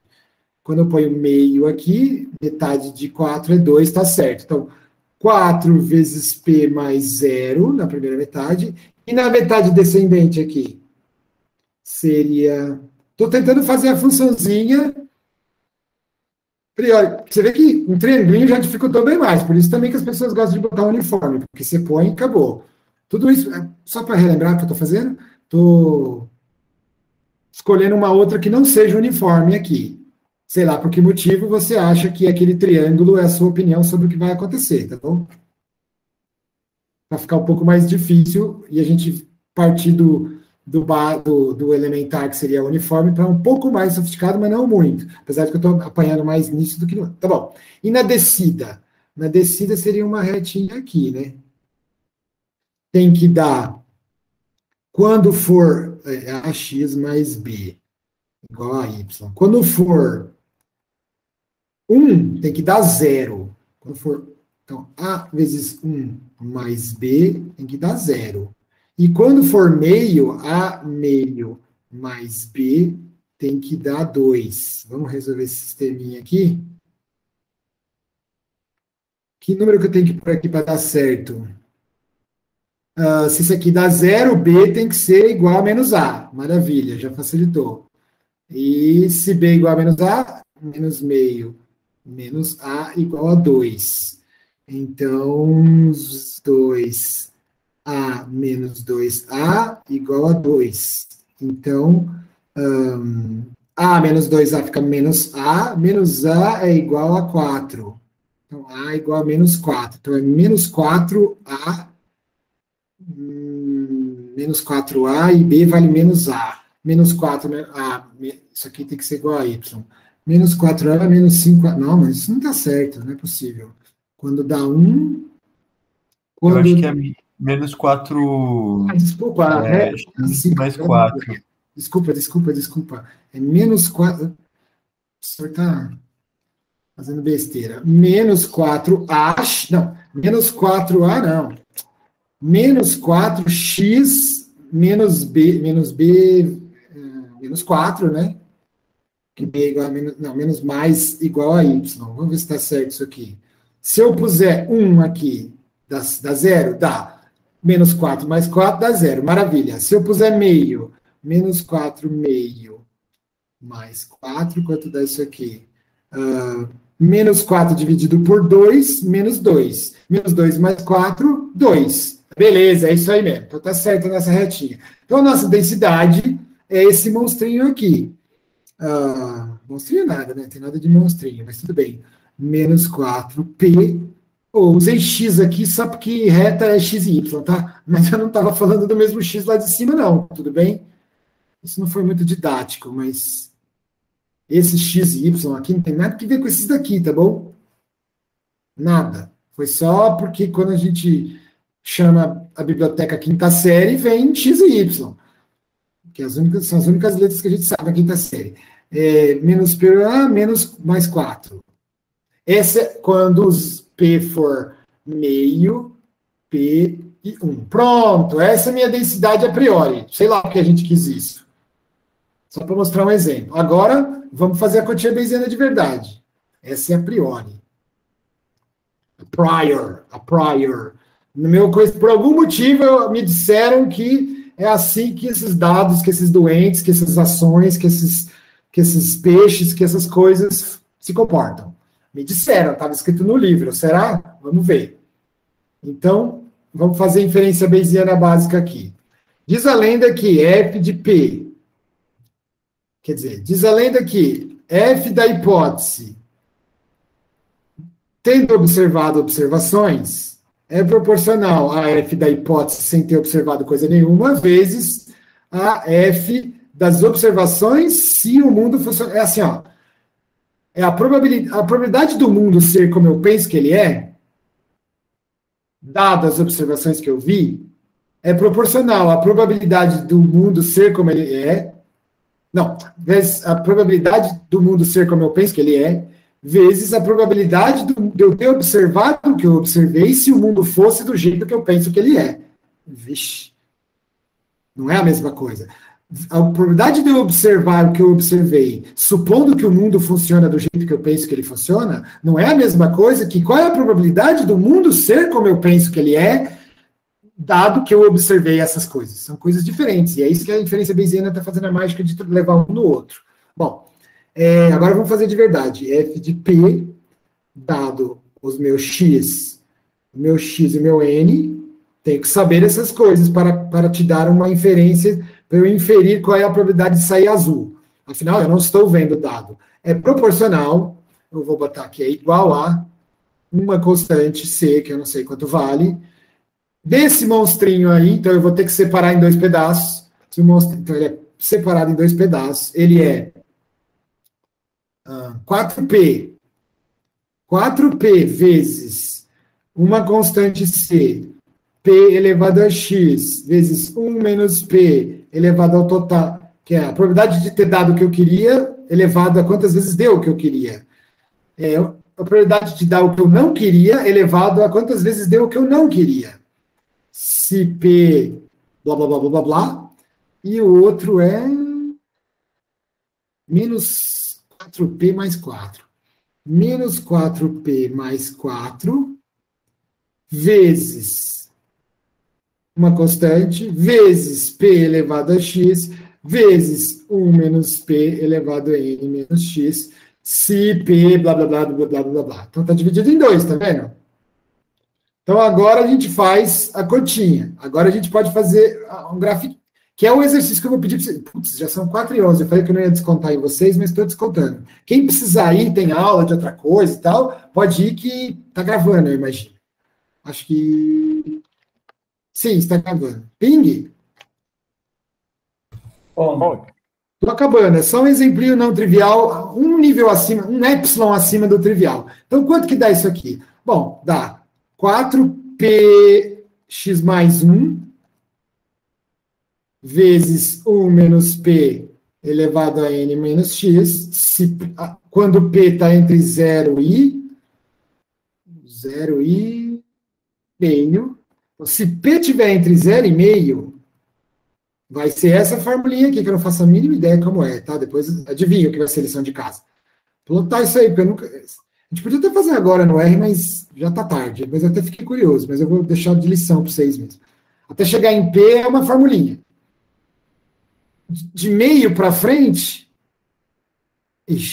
vai ser menos 4px elevado a x mais 1, vezes 1 menos p elevado a n menos x, vezes constante, tudo isso era vezes uma constante, mais 4px menos p, blá, blá, blá, blá, essa formulinha. Formulinha, vezes uma constante. Então, a constante, como eu não sei quanto vale, eu posso fazer qualquer valor, 20, 400, só vai mudar a altura dessa figura, eu só quero ver a forma do gráfico, eu não preciso saber exatamente, os valores aqui não importam, tá? Eles vão estar todos errados, a menos que você descubra qual que é esse valor dessa constante. É aquele negócio de combinação, tanto, a gente até sabe qual é o valor dessa constante, mas eu estou deixando assim para uma constante. Então, a altura do gráfico aqui, a escala correta vai estar errada, porque está faltando multiplicar por uma constante, mas a forma vai estar correta. Então, em cima é assim, e no outro é alguma coisa X que eu não faço ideia. Pronto, vai ficar uma coisa assim, acho. Adivinha o que você vai ter que fazer? Esse exercício para descobrir como que é a cara dessa densidade, eu não faço ideia. O que é razoável, né? Porque você tinha um corte na sua priori, e o corte vai continuar na posterior. Talvez isso aqui até grude com esse, não sei o que acontece em meio. Eu nem sei se isso aqui realmente vai fazer assim. De repente, exatamente no valor meio, fica uma coisa assim, sei lá. É uma densidade que tem nome e sobrenome, ela não é contínua nesse ponto, ela é quebrada, mas teria nome e sobrenome. Ela é por partes, pela direita e pela esquerda aqui no valor meio, ela tem formulinha, mas não existe uma formulinha inteira no sentido de por range inteiro de 0 e 1. E pronto, fizemos. Ficou esquisitinho? Ficou. Mas a culpa é dele. Ele que falou para mim que a priori era essa. Se ele fosse um verdadeiro artista de dados, ele teria me arrumado uma priori que codificasse esse mesmo tipo de informação, mas que fosse mais smooth, assim, que fosse mais, né? Fosse mais fácil de trabalhar e tivesse o mesmo tipo de informação, a menos de detalhes aqui, o mesmo tipo de informação. Mas ele não quis fazer isso, ele quis me dar essa. Beleza. Uma outra coisa que ele podia fazer, e agora eu vou passar para a parte de lição. Então, tá bom. Lição de casa, para a gente encerrar de vez. O que eu quero que você faça? Não para amanhã, eu quero que você tente. Amanhã eu vou continuar isso, mas eu gostaria que você tente. Quer dizer, quando eu disse não para amanhã, é para amanhã, mas eu quero que você tente só para pensar, tá bom? Eu sei que você tem mais coisa para fazer, mas isso é um negócio importante. Então, a gente fez a priori mais, entre aspas, porque não é mais verossímil, igual também, entre aspas, posteriori. Certo? A gente fez isso. Pega uma priori uniforme, unif. Uma verossimilhança de binomial. Aquilo que a gente fez chama binomial. Já deve ter visto em algum lugar, em algum curso. Pega uma verossimilhança binomial e você vai cair aqui. Vê se você descobre quem é essa. Ela tem nome e sobrenome. Quem é? Vou te antecipar, vai, é a beta. Então, a primeira equação, a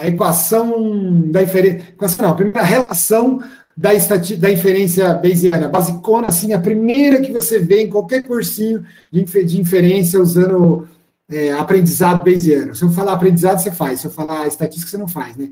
Primeira inferência bayesiana que você fez na vida. Se eu pegar uma uniforme com uma binomial, vai dar a beta. Foi o que a gente fez aqui. Eu não te contei, mas esse daqui, essa posterior é uma beta. Eu queria que você descobrisse sozinho, mas eu quero que você grafique, que você ponha no gráfico isso aí.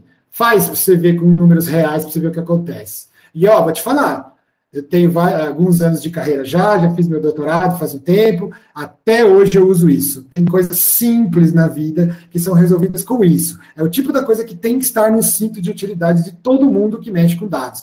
Porque se aparecer contagens, quantos disso, quanto daquilo, é assim que faz, acabou, pronto, resolveu, embolsa aí, manda o boleto, manda o Pix para os caras pagar e pronto. Agora eu quero sofisticar um pouquinho mais. Faz essa triangular que a gente inventou aí, triangular. A gente inventou uma triangular, ainda era binomial, porque isso aqui a gente não vai escapar, e me diz o que acontece. Eu acho que a saída não tem nome nem sobrenome, é esse monstrinho que a gente acabou de fazer. Faz aí esse monstrinho e vamos ver o que acontece. Uma triangular em meio, né? Foi no meio. Repete isso para uma triangular em outro lugar, sei lá, em P0. Pode ser em P0? Um P0 qualquer. A binomial também. Como que fica isso? E pronto. Esse aqui eu quero que você faça. Só isso. Grafica isso daí, testa alguns números e plota isso aí para você ver como é bonito. E amanhã eu vou fazer com você isso aí com valores diferentes do seu para ser diferente. Mas aí, amanhã nós vamos subir o nível. Subir o nível. A gente fez um negócio que era, pensa bem, era um tetinha só, um xizinho só. Dando proporcional a uma coisa que tinha, se o tetinha era unidimensional, tinha uma dimensão só, vezes uma verossimilhança, tudo bem, a verossimilhança já tinha os dados de verdade, né, porque você tinha observações de verdade e tinha um tetinha só. Esse princípio a gente começou devagar, para vocês entenderem a moral da história. Mas isso aqui pode ficar tão feio quanto você queira. Eu não vou fazer isso com você amanhã, talvez nem nunca nesse curso. Mas isso pode ficar tão feio quanto você queira. Mas a moral da história é a mesma. A posteriori de um vetor gigante de parâmetros, de aprendizados bayesianos, naive, não sei o que lá, de um monte de classificadores legais bayesianos de machine learning, blá, blá, blá, dado um conjunto de observações que pode ser gigantesco e outras coisas aqui mais que podem ser necessárias, outros parâmetros que não são inferidos, que eu vou chamar de ômegas, outros ômegas, vetor, que são parâmetros, pesos, sei lá o que você está fazendo, são proporcionais a uma a priori, também para os parâmetros que podem ser um vetor monstruoso, pode ser uma matriz, vezes uma likelihood, que pode ser um negócio monstruoso também, parâmetro monstruoso, cheio de coisas monstruosas. Mas continua sendo a mesma coisa, percebe? Só que agora a continha vai ficar gigante, talvez conceitualmente complexa, mas é a mesma continha. Era isso que eu queria que você entendesse hoje. É o princípio fundamental, basicão, de tanto conceitual quanto na prática, de como é que se faz aprendizado bayesiano. Isso aqui pode ser chique. Você pode escrever coisas do tipo f de θ vetor no tempo t mais 1, de x de ômega, é igual a f de θ de t no tempo anterior, de um experimento que mudou, agora os dados são novos, é outro experimento, é outro modelo, inclusive. Ixi, isso aqui pode ser tão chique quanto você queira. Mas continua tendo essa cara aqui, pelo menos do ponto de vista conceitual. Claro, já falei várias vezes que saber conceitualmente no PowerPoint, no CUSP, e saber fazer de verdade são coisas diferentes. Precisa ter as duas habilidades. Mas também sair apertando o botão sem entender esse basicão só vai te prejudicar. Beleza? Deu para entender a moral da história toda? Deu, sim, professor. A gente continua amanhã, a gente exercita mais, mas eu gostaria muito que você tentasse fazer isso aqui, só para não ficar no vácuo amanhã, para ser uma coisa assim mais, para bater aquele momento eureka, sabe? E ver se não me arranja distribuições difíceis aqui, porque aí o lado negro da inferência bayesiana aparece. Afinal, essa formulinha é lindona quando é só 3 termos multiplicados. Mas na hora que você põe funções de verdade, isso aqui pode ficar feio, tão feio que impossibilite as coisas, sem computadores. Com computadores já melhora a coisa, tá bom?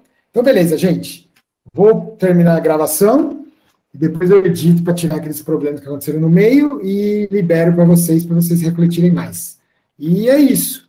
Se ninguém tiver mais nada a dizer, a gente encerra.